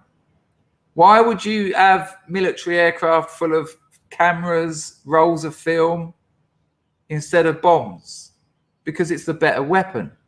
And so when the media saw the independent media, now I'm not bigging myself up here. We've got 170 people watching. It's quite nice, but we don't echo the media here. And you only need another 20, 30, 40, 100,000 people like me, which are out there, and the likes of Mark Dice and the likes of Salty Cracker, who are pissing all over the Young Turks. The Young Turks got 1,600 people, something like that, watching them live. 5 million subscribers, 1,600 watching live. Half of that 1,600 hate watching. Salty Cracker, 30,000 watching live. Recator Law, last night, 72,000. They all think Kyle should get off. 72,000. So what does a propaganda wing do when they're losing control of the narrative? What's the one thing you can do? Cause riots. Get people to burn places down. That's what they do. That's how they get hold of the narrative again. Not because they've got more eyes on it, but because it's something that is affecting people's lives. And then people start saying, well, hang on a minute, businesses being burnt down, this being burnt down, people getting shot. No, I'm going to keep my mouth shut. I'm not going to get involved. I don't want to be part of this. It's too dangerous. Too dangerous to speak the truth. Too dangerous to get involved. We've seen it in England. We've seen YouTubers in England losing their bank accounts. Losing your bank account? How do you live? How do you carry on with that? And we know full well that people have been shipped into these places. They go on about, oh, Rittenhouse crosses state lines. He crossed state lines. They've carried on with that. They've carried on with that lie. Even after everyone knows it's not true. Just keep saying it. Just keep saying it, because that's what discourse is. If you say it enough times, it becomes reality. Have a look at this. I put it on my Telegram yesterday. Give me a second. Hang on. Hang on. Let me close that. What the fuck is going on here? Hi. Give me a second. This is what Cenk Uygur said about Carl Rittenhouse before the trial, right? Hopefully you'll get audio. Let me know if you don't, because I do occasionally have trouble doing it from... it's only a short clip, but I put this on my Telegram yesterday. If you're not following me on Telegram, link in the description. Listen to what he said about Carl Rittenhouse. And you tell me what evidence he had to say this. And they were going to get to kill people. That's why they went. That's why they went. That's why they go every time, looking to kill black people, left-wingers.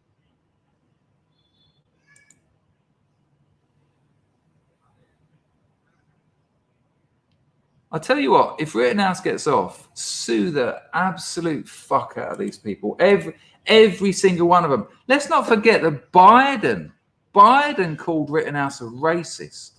The president called Rittenhouse before the trial a racist. Sue him.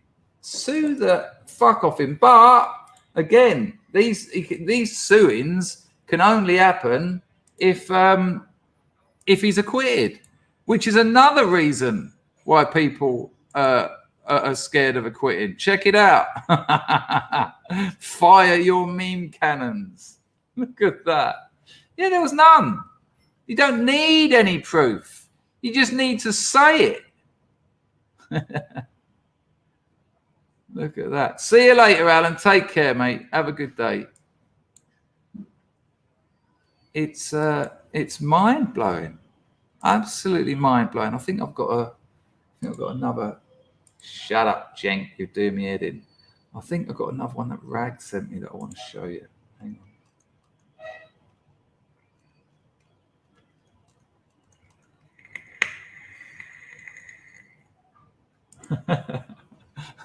Have a look at this. It's a little bit of levity. There's a place for a bit of levity amongst all this. I don't know if you can read it. No, without a doubt, Albert, he really does. He really does. I think there's another one, actually.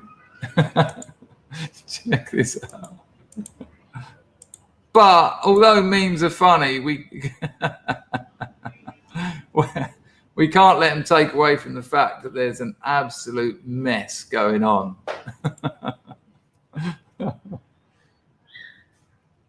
Hang on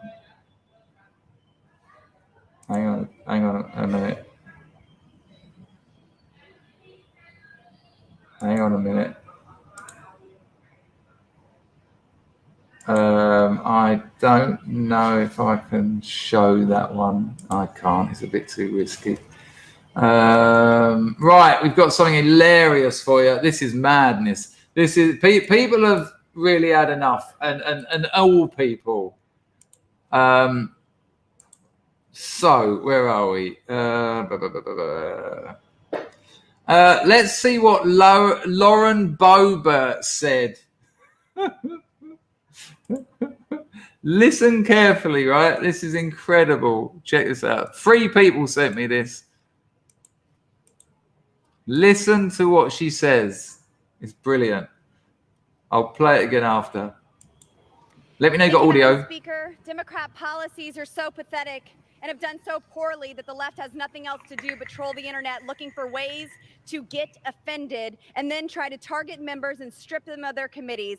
This is a dumb waste of the House's time. But since the Speaker has designated the floor to discuss members' inappropriate actions, shall we?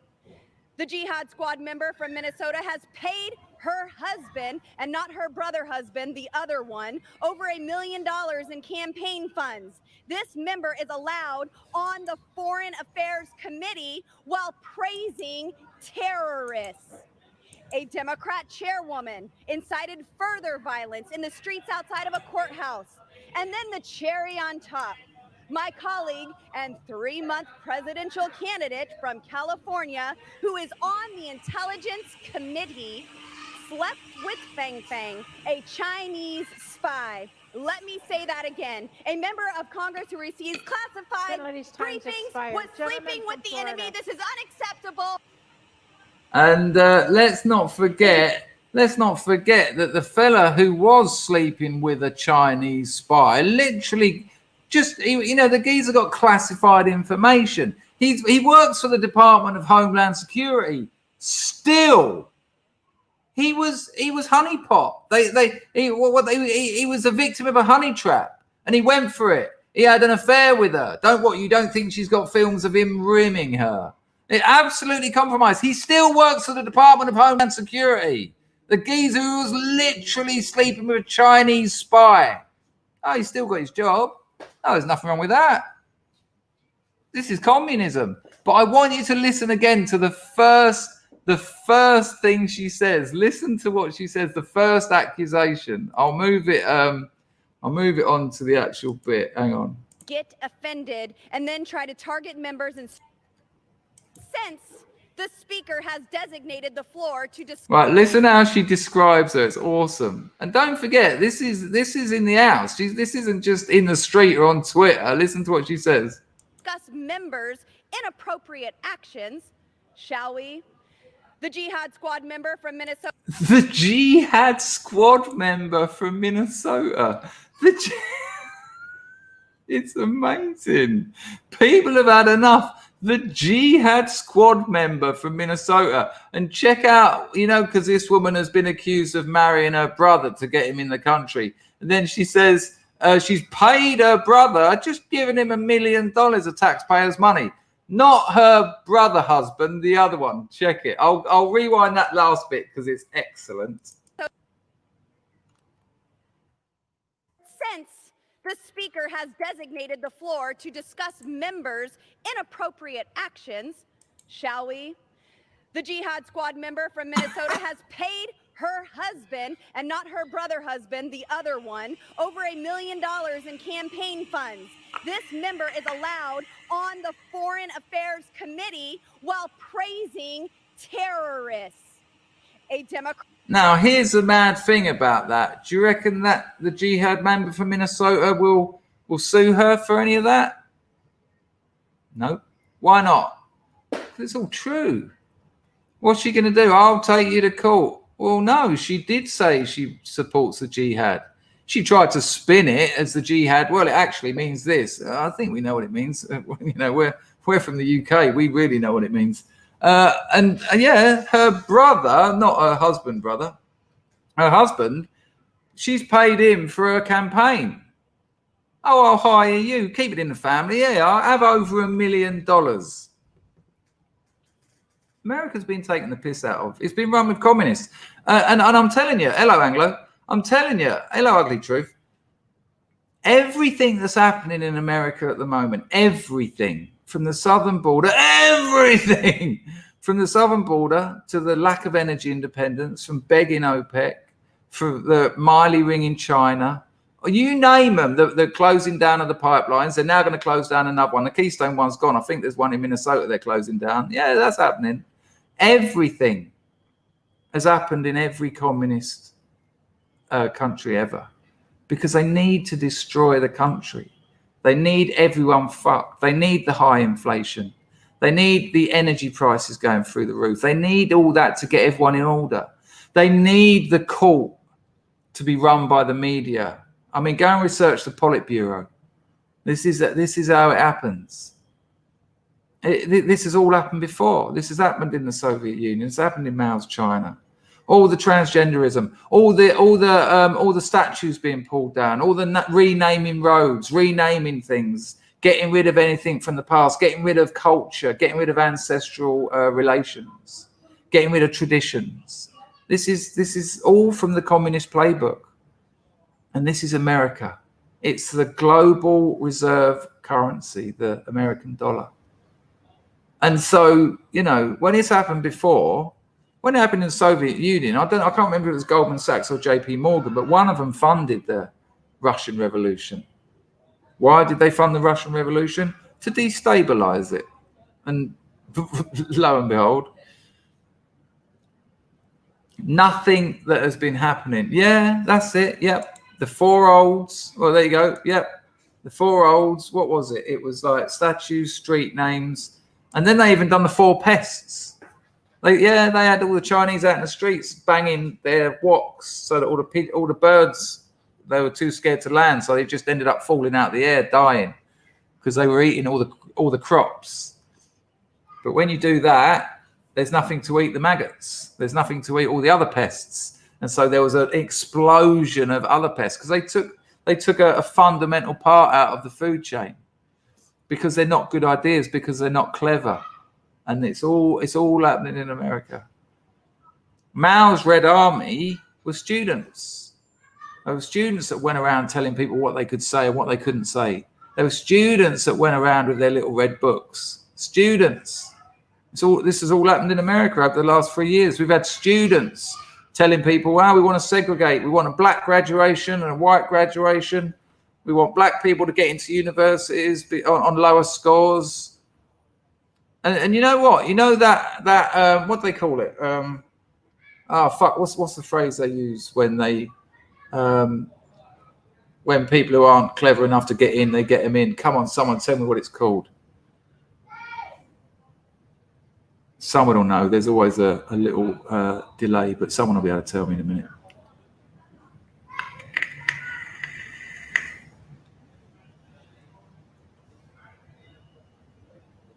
Affirmative action. Thank you, Chris. Yeah, affirmative action, right? So, so there was too many Asians because they were too clever. So Asians then had to score higher, and blacks could get in with like a very low score. Some of them couldn't even read or write. These are people who are going to Yale. These are people who are going to Ivy League universities. Now that's all very well, okay. If you want to do that, fuck your university up, no problem. But they fail. They fail the degree. Because you can shunt them in there, you can give them special lessons, you can give them after hours lessons, but when it comes to the exams, no, because the exams stay the same. So the entry requirements might be lower, but the exams stay the same. Do you know why? Because you can't give someone a degree in chemical engineering and then them pass it and then go and get a job doing that. And when the bloke says, okay, we need you to do blah, blah, blah, blah, blah, and they go, I don't know how to. Yeah, but hang on, you've got a degree from Harvard. And so what happens is those black kids who've got their affirmative action, they fail their degrees, but they still owe a fortune. They've still got their student debts. They still wasted 3 years when they could have been out getting a trade, could have been out getting a, training, learning how to do something, an apprenticeship or something. It's an absolute fuck for them. It's more, and the Democrats have always done this to minorities. This is why it's so hilarious. They've always fucked them over. Now, go on, incentivize women to have 5 or 6 kids by different men. Now, incentivize it. That will turn out well. How's that going? Oh, right, good. 72% of African Americans live without a father in the house. 72%. I've been to 20 or so rehabs. I've sat around people who've got massive, severe drug and alcohol problems. Most of them haven't got fathers or grew up in fatherless houses, myself included. It doesn't go well having that authority figure taken from you or never having been there. Ridiculous. Right. Today's toxic masculinity moment is actually, I've taken a different angle with this. I've taken a different angle because I've been getting on America's back. And I tell you why. And I have had a couple of scrubs write to me and say, you're talking a lot about America at the moment. But what happens in America affects the whole world. And there's a lot going on there at the moment. There's a communist administration. Call them what they are. And when you talk to people about this, and when you get on social media, use that word. Don't call them Democrats. Name them. They're communists. They're utopianists. We need to do that. It has power. And, I will get back to England, but there's a lot going on in America, believe me. And it's relevant. So as a kind of a strange angle, people who don't know the channel well, it's nice to have nearly 200 people in it. Absolutely wonderful. The grift has been pretty shit. Oh, but we have just had a couple of amazing entropies come in. That's very kind of you. Let me just bosh them up. I think it's only fair that people who donate on entropy get their moment in the sun. Bosh, bing, bang, chicka, chocka, hika. Bang, rat, rat, rat. I don't know what was happening there. Nice one, Tavern. Tucker Carlson accurately describing Joseph Rosenbaum. We'll have a look at that in a minute. Oh, I can't go to Twitter because I don't have a Twitter account anymore. I might be able to work it out. Jambo's dropped his Thursday £3. Hoi! Nice one, Jambo. Nice one, Tavern. Much appreciated. Tavern, let me see if I can work that out. I do have a Twitter account, but it's a work one, and it's not fair for me to share that on this channel, but I might be able to work it out if I can get the image up. Let me just see. Oh, no, we've already had that one. Joseph Rosenbaum died as he lived, trying to touch an unwilling minor. No, we've already showed that video on this channel, but it's a good call. Hello, Patrick. You were early on this, Chris, but spot on. Commies are in. Yeah, I called it a while back, but yeah, they are. There's no doubt about it. Everything they're doing is from the communist playbook. And as an ex-commie, I know this. I know it. Every aspect of it, from the feminism, from the border to the Miley ringing, everything. Right. So today's toxic masculinity moment is actual footage of US troops storming the beaches of Normandy. Susan might yeet me. I put the music through, what's it fucking called? What's that app called? Fuck's sake. Why is my memory going? Am I getting old or something? You know the app, Shazam. I put the music through Shazam 7 times and got a different piece of music every time, and it wasn't any of them. So we might be all right. But today's toxic masculinity is American troops storming the beaches on D-Day, and there's also information at the bottom. So let's have a look at this. And it is a timely. It's a good time to look at this because we had Remembrance this week. So hang on a minute. And what I want you to do, men mainly, imagine you're there. Imagine you're 16 years old. Imagine you've been drafted. Or imagine you haven't been drafted. Imagine you volunteered. These men were gunned down. It was hundreds of thousands of lives just to get on those beaches, just to stop the Germans from getting to England. And, you know, I mean, I don't like to quote movies, but we've all seen Private Ryan, Saving Private Ryan. When those landing craft open, you just come out to a wall of bullets. And, you know, you've traveled all that way with people. You've got to know them. You've got to find out about them. You're terrified. But you do it because you need to and because you're a patriot. And when that door opens, 4 blokes just fall dead in front of you. Bombs, mortars going off. When we watch these films, it's kind of interesting. My tutor talked to me about this once at art school. He said the grainy nature of those old war films have the effect of it almost removes the individual from the action because they blend in so much with the background. And that he said to me, he said, put yourself there. And it meant so much more to me. So I want you to do that. Put yourself in these landing craft. Put yourself in them with your mother and father at home. Put yourself in them with your wife and kids at home, watching people's legs and arms getting blown off around you, knowing before you arrive that you have very little chance of going home. Because these were people like you and me. These were men like you and me, and they done it. You reckon you could get those kind of people together today for this sort of thing? Now, I'm all about no more brother wars, of course, but the child, the adult babies we have walking around these days aren't worth a fuck compared with these men. So today's toxic masculinity is actual footage of storming the beaches of Normandy.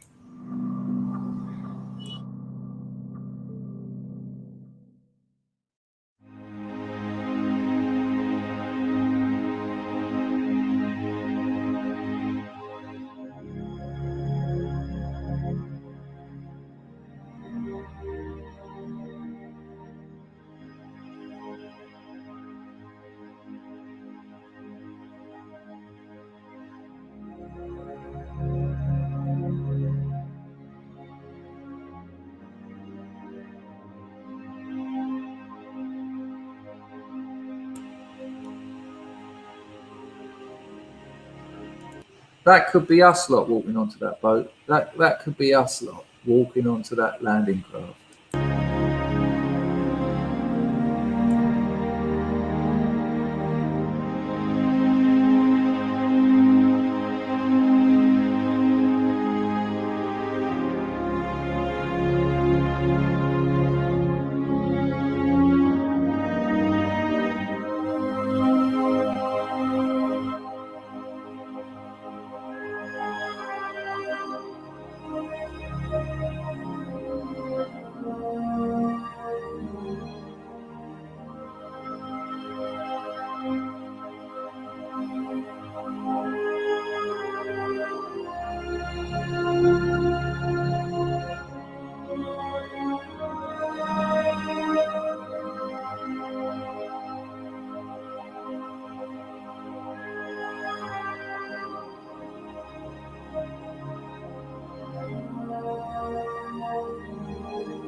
There you go. Incredible. Absolutely incredible, really. That music was Electric Astronaut. Worth giving him a little shout out there. A couple of super chats. Ian, a trickle tickle. Great content. Hit the Rogan. Nice one, Ian. Thank you very much. Yeah, trickle's all good. If everyone give a quid, we'll be laughing. Thank you, Ian. That's much appreciated. Let me check the entropy. All good over there. I think a couple more came through. Binger! Nice one, Carlson. How's the boozing going, Carlson? Or should I say lack of boozing? Hello, Sean. Nice to see you, mate. Rosenbaum that Rittenhouse shot was a child rapist, so naturally the left are outraged. Well, you might have just arrived, but it turns out that the jump kick guy has also got a previous as long as your arm. So all four of them. Yeah, I agree with you, Anglo. I agree with you. You know, sent by others to cause problems. Today's hello, mate. My mate wrote university essays for cash. He said that the Africans always got higher marks than the Kurds, etc., even though the essays were basically the same. What a surprise. Nice one, Mama. A little towards a grift, mate. Appreciated. Much appreciated. Much appreciated. Deputy Dog reckons the next war will be in space. Hello, Jens. I sent you a message on Skype, mate. Hope you got it.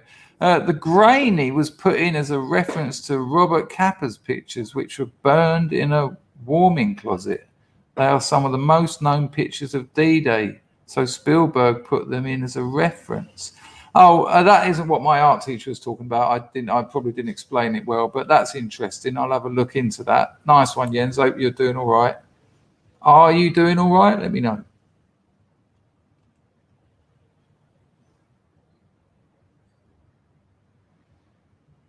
Jens says it's called remediation, making something seem real by actually reminding us of the contracted nature of what we are watching. Okay, yes, absolutely, Gaffney, absolutely. It was an awful, awful time.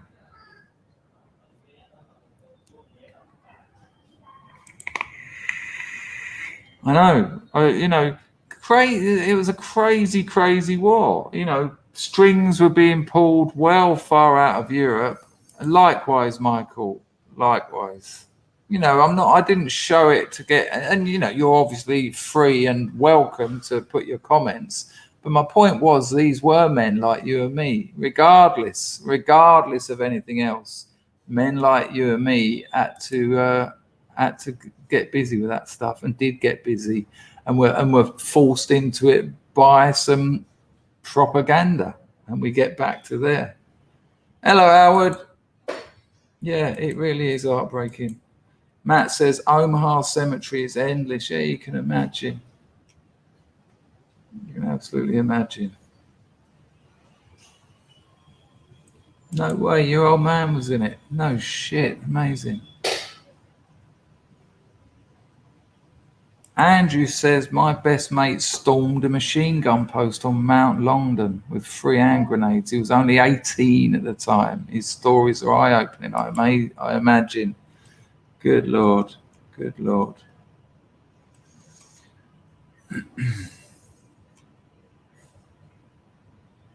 I was looking for a poem, actually. I wanted to read you a poem after that. It seemed a bit much in the end, but I found one about some old man, and he was just talking about walking down the street and being ignored, and people just thought he was some old man with false teeth and nothing. And he was sort of saying, but if you knew what I'd been through, maybe you wouldn't throw me away. And that was the line he kept saying. That was like the bit at the end of every sort of quatrain or stanza. He was like, that because you don't know, because you'll never understand, that's why you throw us away. It was like, oh wow, fucking hell.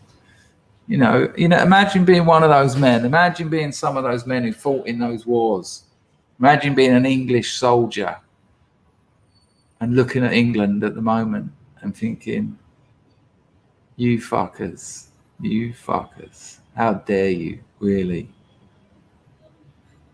Nice one, Jens. Appreciated. Always nice to get 20 DKK. Don't know what it is. Danish kroner. We had all that yesterday, meh. We went through that yesterday. It doesn't mean it can't be repeated.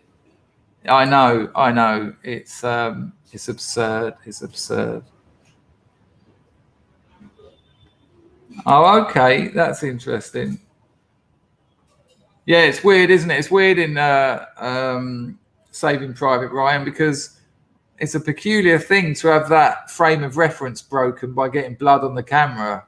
It's sort of like, what? Hang on.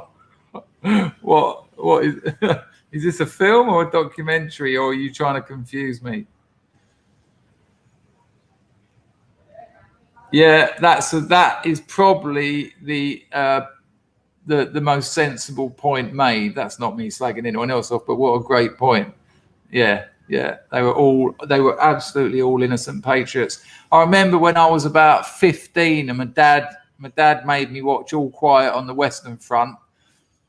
And I remember as a 15-year-old thinking, hang on a minute, Germans? Well, why are we watching a film about fucking Germans? Because, I'd gone through a state education. And of course, there's that mad twist where halfway through you're rooting for the Germans. And as a 15-year-old, I'm like, and I remember almost nervously saying to my dad, I don't want them to get killed, Dad. And he was like, exactly. He said, they're the same. We're all the same. And I remember thinking, fucking hell, this is a bit big. And then he done me up with Das Boot. Same story. He said, I want to, because Das Boot was a series they made into a film, if I'm right. And you watch Das Boot, and yeah, you're on their side, and same again, because they're like you and me. And he tried to explain to me about the sort of Germanic roots of, and I was only a kid, but it was certainly a learning,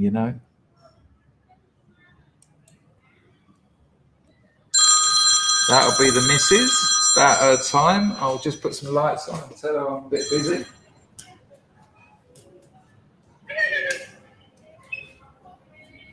Hello, my love. Oh, you got a baby. Is that ours? Darling, I'm making a video. Hang on, show the baby, look. Who is that? Is that own brother of Oni? Yeah. Oh, hello. So today, Bob. So cute. Darling, I'll call you after. Bye-bye. Bye, love. Love you, bye. I love you. And you. The girlfriend is setting up a business selling galang, but we've got to find someone to make them. We've looked into it. Fucking hell, that ain't an easy job. Turns out they get green bamboo. So when I've showed you the galan, it's little brown bamboo, but they get green bamboo. It's cooked in that over charcoal. That takes about 3 hours. Then they pull the green stuff off, leave the little bit. Then it's cooled for a couple of hours. So far, the nearest place we can find that makes it is Battambang, 7-hour drive. So, and it only lasts a day. So the geezer who's selling it over on Gapbait is obviously getting it from somewhere local. So we're going to try and find where they're making it. And she's going to set a stall up in central Phnom Penh. I spoke to the bloke over at Gapbait, and he reckons he's doing 100 to 200 a day. So if she can set up a stall in central Phnom Penh, we'll get a lot of flyers made, get them all dished out. You can get galan in Phnom Penh. She's only got to sell 100 a day, make herself about 60 quid a day. 5 days a week, lovely. For a Cambodian, that's big loy. Loy Klang Na.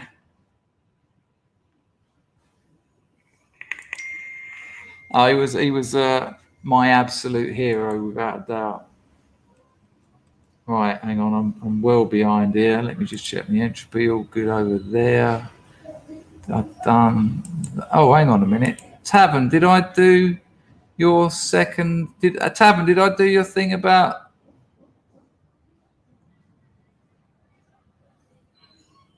I did, Tavern. I did do your one about the frustrating thing about the prosecution, didn't I? Yes. No, that's the thing. It's a secretly guarded recipe, and it takes a lot of time. I mean, I looked into it all last night. The people because it's actually from Siem Reap and Battambang, and the people who make it get up at 3 o'clock in the morning so that it's ready to start selling at 9. So thank you, Tavern. So we can't make that. That's a no. And you know, it'd be better if there's people who make it in Phnom Penh. For people who don't know what we're talking about, it's a Cambodian.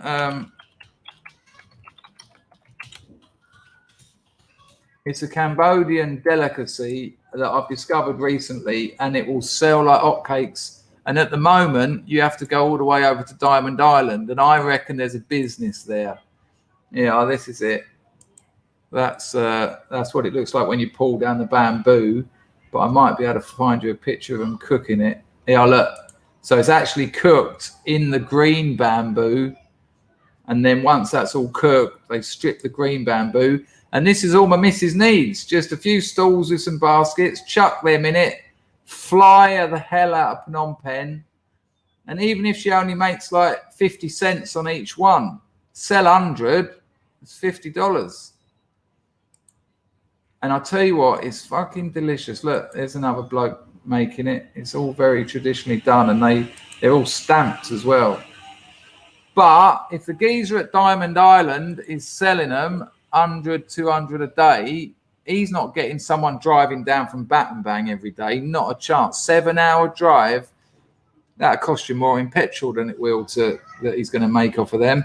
So I think I know where they're made. So when she comes here, I'm going to jump on my scooter. We're going to shoot over there and start putting orders in and set up a little stall in the market, and that'll be her job.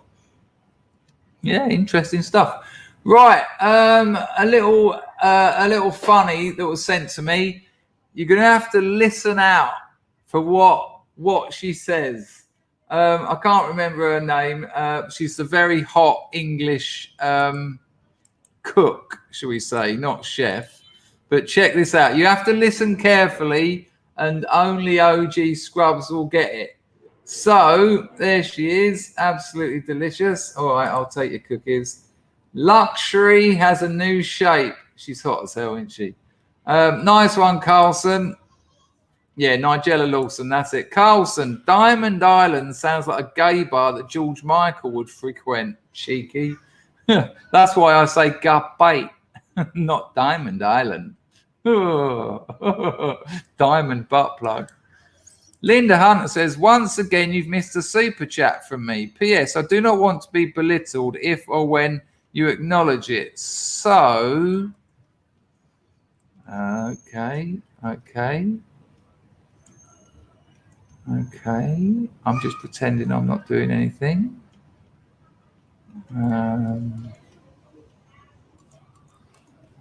How long ago was it, Linda?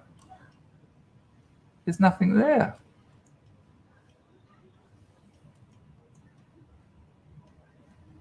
Are you sure? I've gone back a long way, because you can now on. You can go all the way. I'm nearly all the way back to the start. Good Lord. I don't want to be belittled. Actually, Linda. Hang on a minute, people.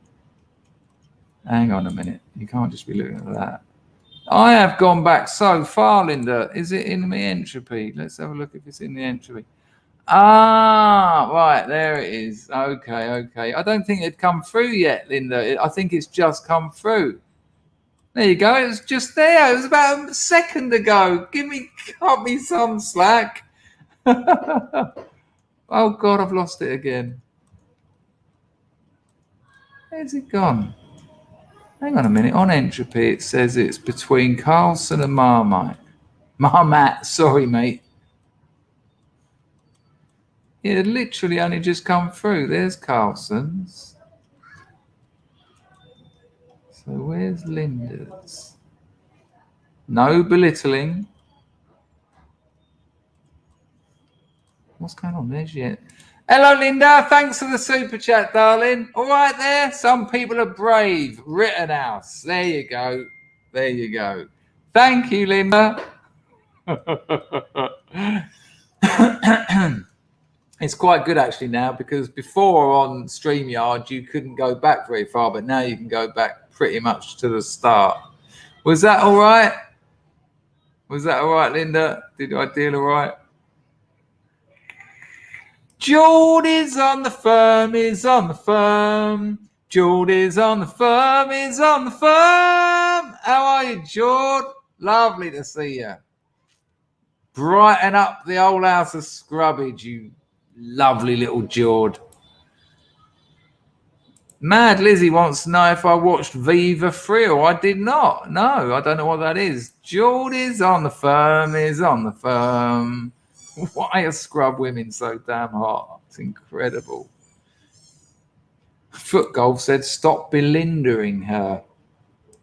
Right, now, people, I want you to have a look at this advert. It's too good. Geordie's not a bloke. We can stop this. Grego, I'd say it was praising. It was praising. Right. Oh, you keep your ears out, Scrubs, but this is worth it. Trust me. So, Nigella Lawson, there's this new hazelnut chocolate sweet. Listen carefully. Oh, hang on. I don't even know if you're going to get audio. Hang on. Unos secondos. Right, listen carefully. I can't make it bigger, I'm afraid. Hopefully you can hear it. Hello, chocolate lovers. Andrew and Brian have unveiled their most delightful gift yet. Who caught it? Did anyone catch it? I'll play it again. Hello, chocolate lovers. Andrew and Brian have unveiled their most delightful gift yet.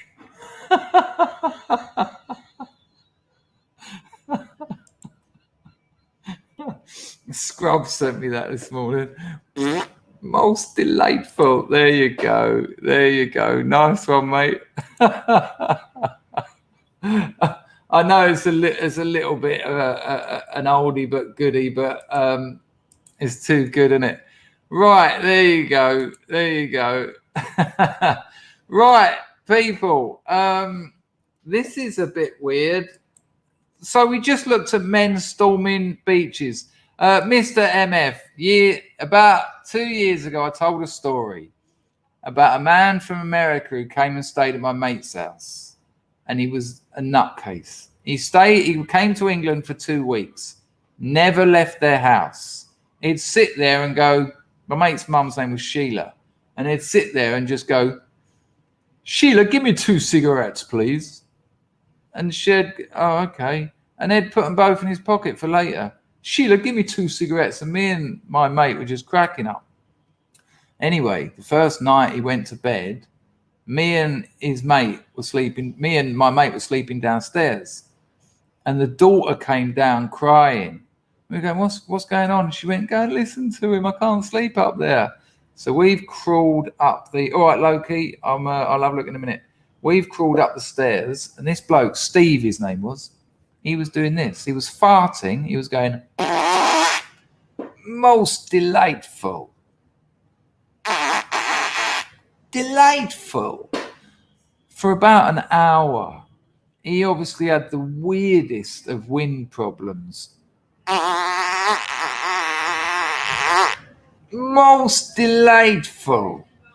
And even the mother and father came downstairs, and it was me, my mate, his mum, his dad, and his sister, all downstairs going, what the fuck are we going to do with this geezer? So then we're crawling up the stairs, the whole family and me crawling up the stairs. And then he went, there's a dog in the house, Steve. Delightful. There's a dog in the house. I think I'll go swimming. Right? So, nearly everyone slept downstairs. The mum and dad went back. After about an hour and a half, it all stopped. Next night, same again. No one says a word to this bloke, and he's just sitting there going, Sheila, give me 2 cigarettes and a coffee would be good. And she's just like, oh, yeah, all right. And then, of course, about 10 o'clock, okay, I'm going to bed now. And everyone's like, all right, no one else is going upstairs. He goes up to bed, and we're all sitting down there, me and my mate crying, and the mum going, be quiet, you two. And then we hear it. Most delightful. Delightful. It went on for about 30 minutes. And then he went, there's a dog in the house. Every night for 2 weeks this went on. Absolutely absurd.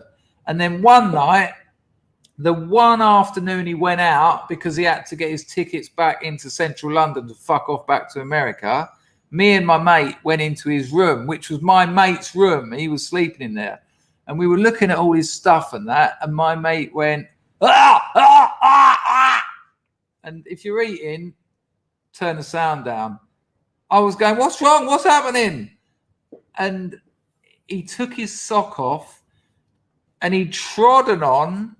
It was like a biscuit tin lid covered in phlegm. Old Most Delightful was also obviously onto this biscuit tin lid. So much so that when my mate took his sock off, there was like washing lines of scusm between his sock and his foot. And he was just going, ah, ah. And when Steve got back, he went upstairs, he come down, he went, who's been in my room? And I was thinking, whose room? Cheeky cunt. Most Delightful. Yeah. Horrible bloke. Really weird. But to this day, if I see that fella, we're not mates anymore because he done acid and said that we were all talking in a different language and he never came back.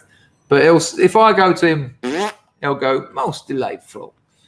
Really weird. So for to see what's her name there? I was going to say Mariella Frostdrop. To see her say most delightful, I won't be eating those chocolates. There's a dog in the house, Steve. I think I'll go swimming. Anyway, we had a look at some real men. Before we get on to the man I'm about to show you, we'll just do this. You'll see the incredible back door of my excellent computer hacking skills. Nice one, Loki, Larry. Thanks, mate. He says, no need to name me, man. I don't have a whole lot at the moment, but I've scrounged a few to thank you. My grandfather would appreciate that some people still understand the sacrifices they made. Very kind of you, Loki. No worries. Look, £3, lovely. Lovely that people donate. Any donations are amazing. If everyone give £3, I'd have that new computer by December next year. Thank you, Loki. Yeah, nice that. You liked it, did you? Delightful. Now, I'll tell you that I guarantee that at least 3 of you people later today will be sitting with friends or family and you're going to go, delightful. And then you'll say, I'm not going to tell you the story. No. Right, so we saw some real men. Let's see what happens to men in a liberal setting where they've allowed the government to look after them. They've never matured. They're babies trapped in men's bodies. Let's look what happens when a society goes to ruin. Check it.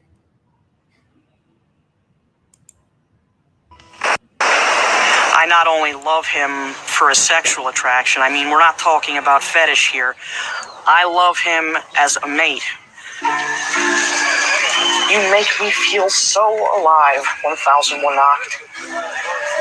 My days are brighter when I gaze upon your handsome face. Amy's main lover is a humble fairground ride called 1001 Nacht. You can see him a little bit there, just the top of him. The front. My heart's just going. Wow, he is really tall. Yes, he is.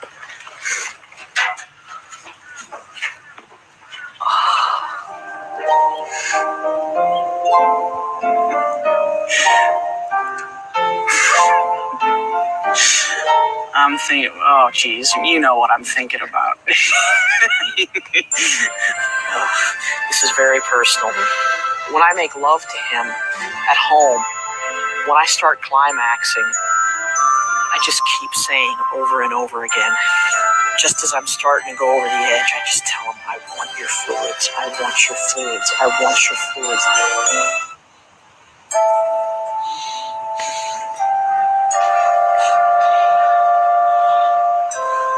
You smell good.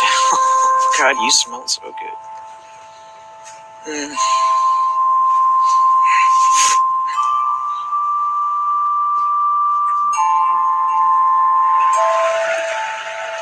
An OS person talks to their beloved object, and the object communicates back by telepathy. How many times over when we've made love at home have I asked you for... Look at me. Look at me and say it. I don't want to go. I'd rather stay here with you. It's never really goodbye to anyone. Because 1001 knocked, as I have told you many times before, and I will many times repeat it, I love you.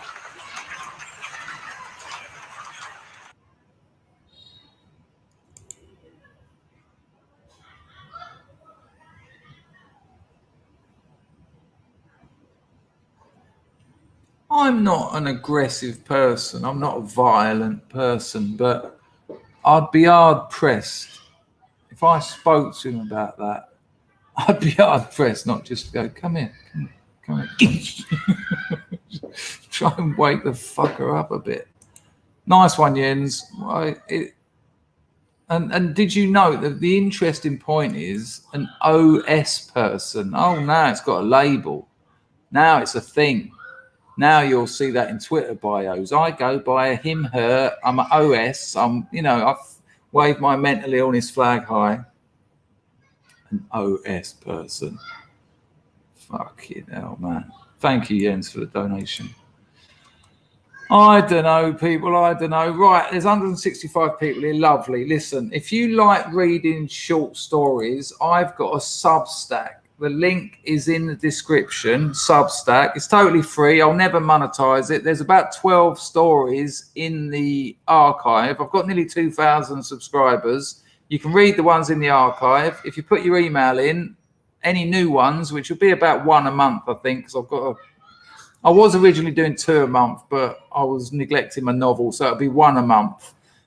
You'll get it sent to your email, and that's it. The comments and viewing numbers are great, so they're going down pretty well.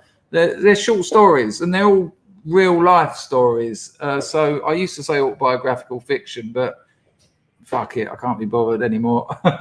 So check them out. Link in the description. It would really help me because it'll help with the algorithm, and it might help them push me forward a bit. That would be absolutely wonderful. I stream twice a day when the girlfriend's not here, so I'll be streaming later on, 3 or 4 o'clock, somewhere around that time. If you join my Telegram, link in the description, you'll know exactly when I'm streaming. If you subscribe, obviously you'll get you should get a notification, but you know what the tubes are like. Thank you, John Palmer. At least he's not speaking German, said Grandad. There you go. Thank you very much. Mike, yes, they have. They did. Yes, it was now care in the community, which would have been all right if they had have kept the communities. It's just they're just walking the streets. I used to live in Camberwell, and you've got the Maudsley there. You can't walk down the road without having 2 or 3 people come past you going, nice and tidy, like my Whitey. And it's like, thanks a lot. Cheers, John, though. Thank you to Rags and Moslab for looking after the place. Thank you for everyone who donated. There's still time if you want to chuck a couple of quid in the grift. Thank you, chat. You're on fire lately. Loads of good conversations, loads of interesting things said, and, of course, loads of funny things. I will see you later. I tried to get Semiagog to come on tomorrow, but he's doing a stream with someone else. That'll probably happen next week. I spoke to Ray Vahi, who owns BitChute, and he's up for it, but he's having the BitChute studios redesigned, and he said, can we do it in December so he can do us a little walking tour of the BitChute studios, because at the moment it's a shithole. And I said, yeah, sure. So we've got Semiagog coming on. We've got Ray Vahi from BitChute coming on. I'm trying to get some other people on. I'll have a word with Devon Tracy and see if he wants to come on again, because that one went down well. And I'll see you later about 3, 4. It depends how much work I get done. But I will be streaming later, unlike yesterday when I sacked out of it.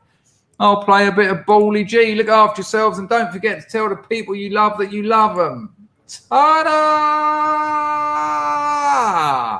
Nice one, Andrew French. Yeah.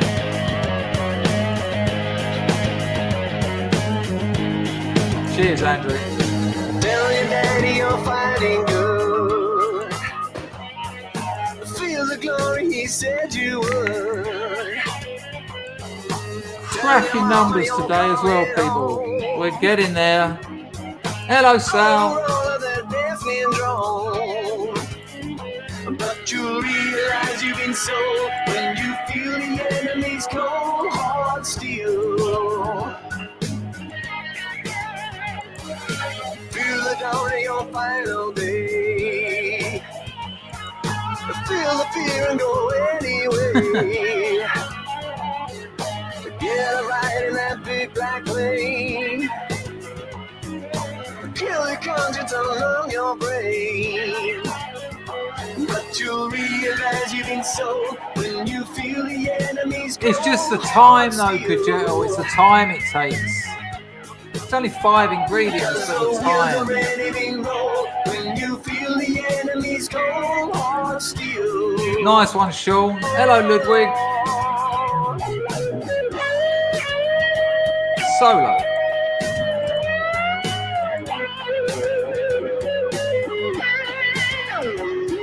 I'm sure we could sort something out. I'm not quite sure what it means, but you know.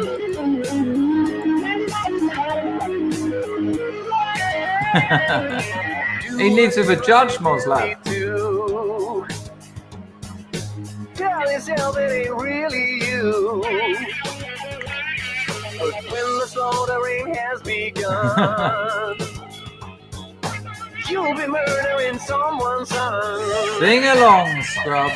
And you'll realize you've been sold when you feel the enemy's cold hard steel. Oh, only Bitcoin, I'm afraid. Link in the description. Well, it's the outro tune, Clark. Yes, you'll realize you've been sold when you feel the enemy's cold hard steel. Oh, Lord. Cause the wheels are really being rolled when you feel the enemy's cold hard steel. Oh, Lord. Yeah.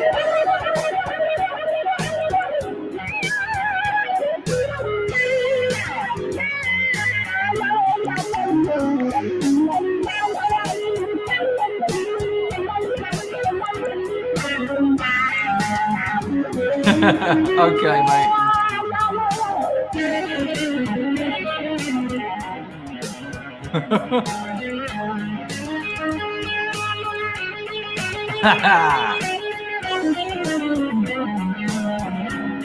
Nah, I'm not a crypto kind of guy. There's no precedent, so you know. I've got some shrapnel of Bitcoin knocking about, but I talk to Harry regularly, and he's always trying to get me to get into some new crypto something or other. But you know, any spare money I get is on shares and stocks. That's my angle. Now go on, get down your own end. Make sure you tune in later, and people share the stream, share the links on your social media because YouTube won't. Now get down your own end before I send Steve round for the night. Delightful.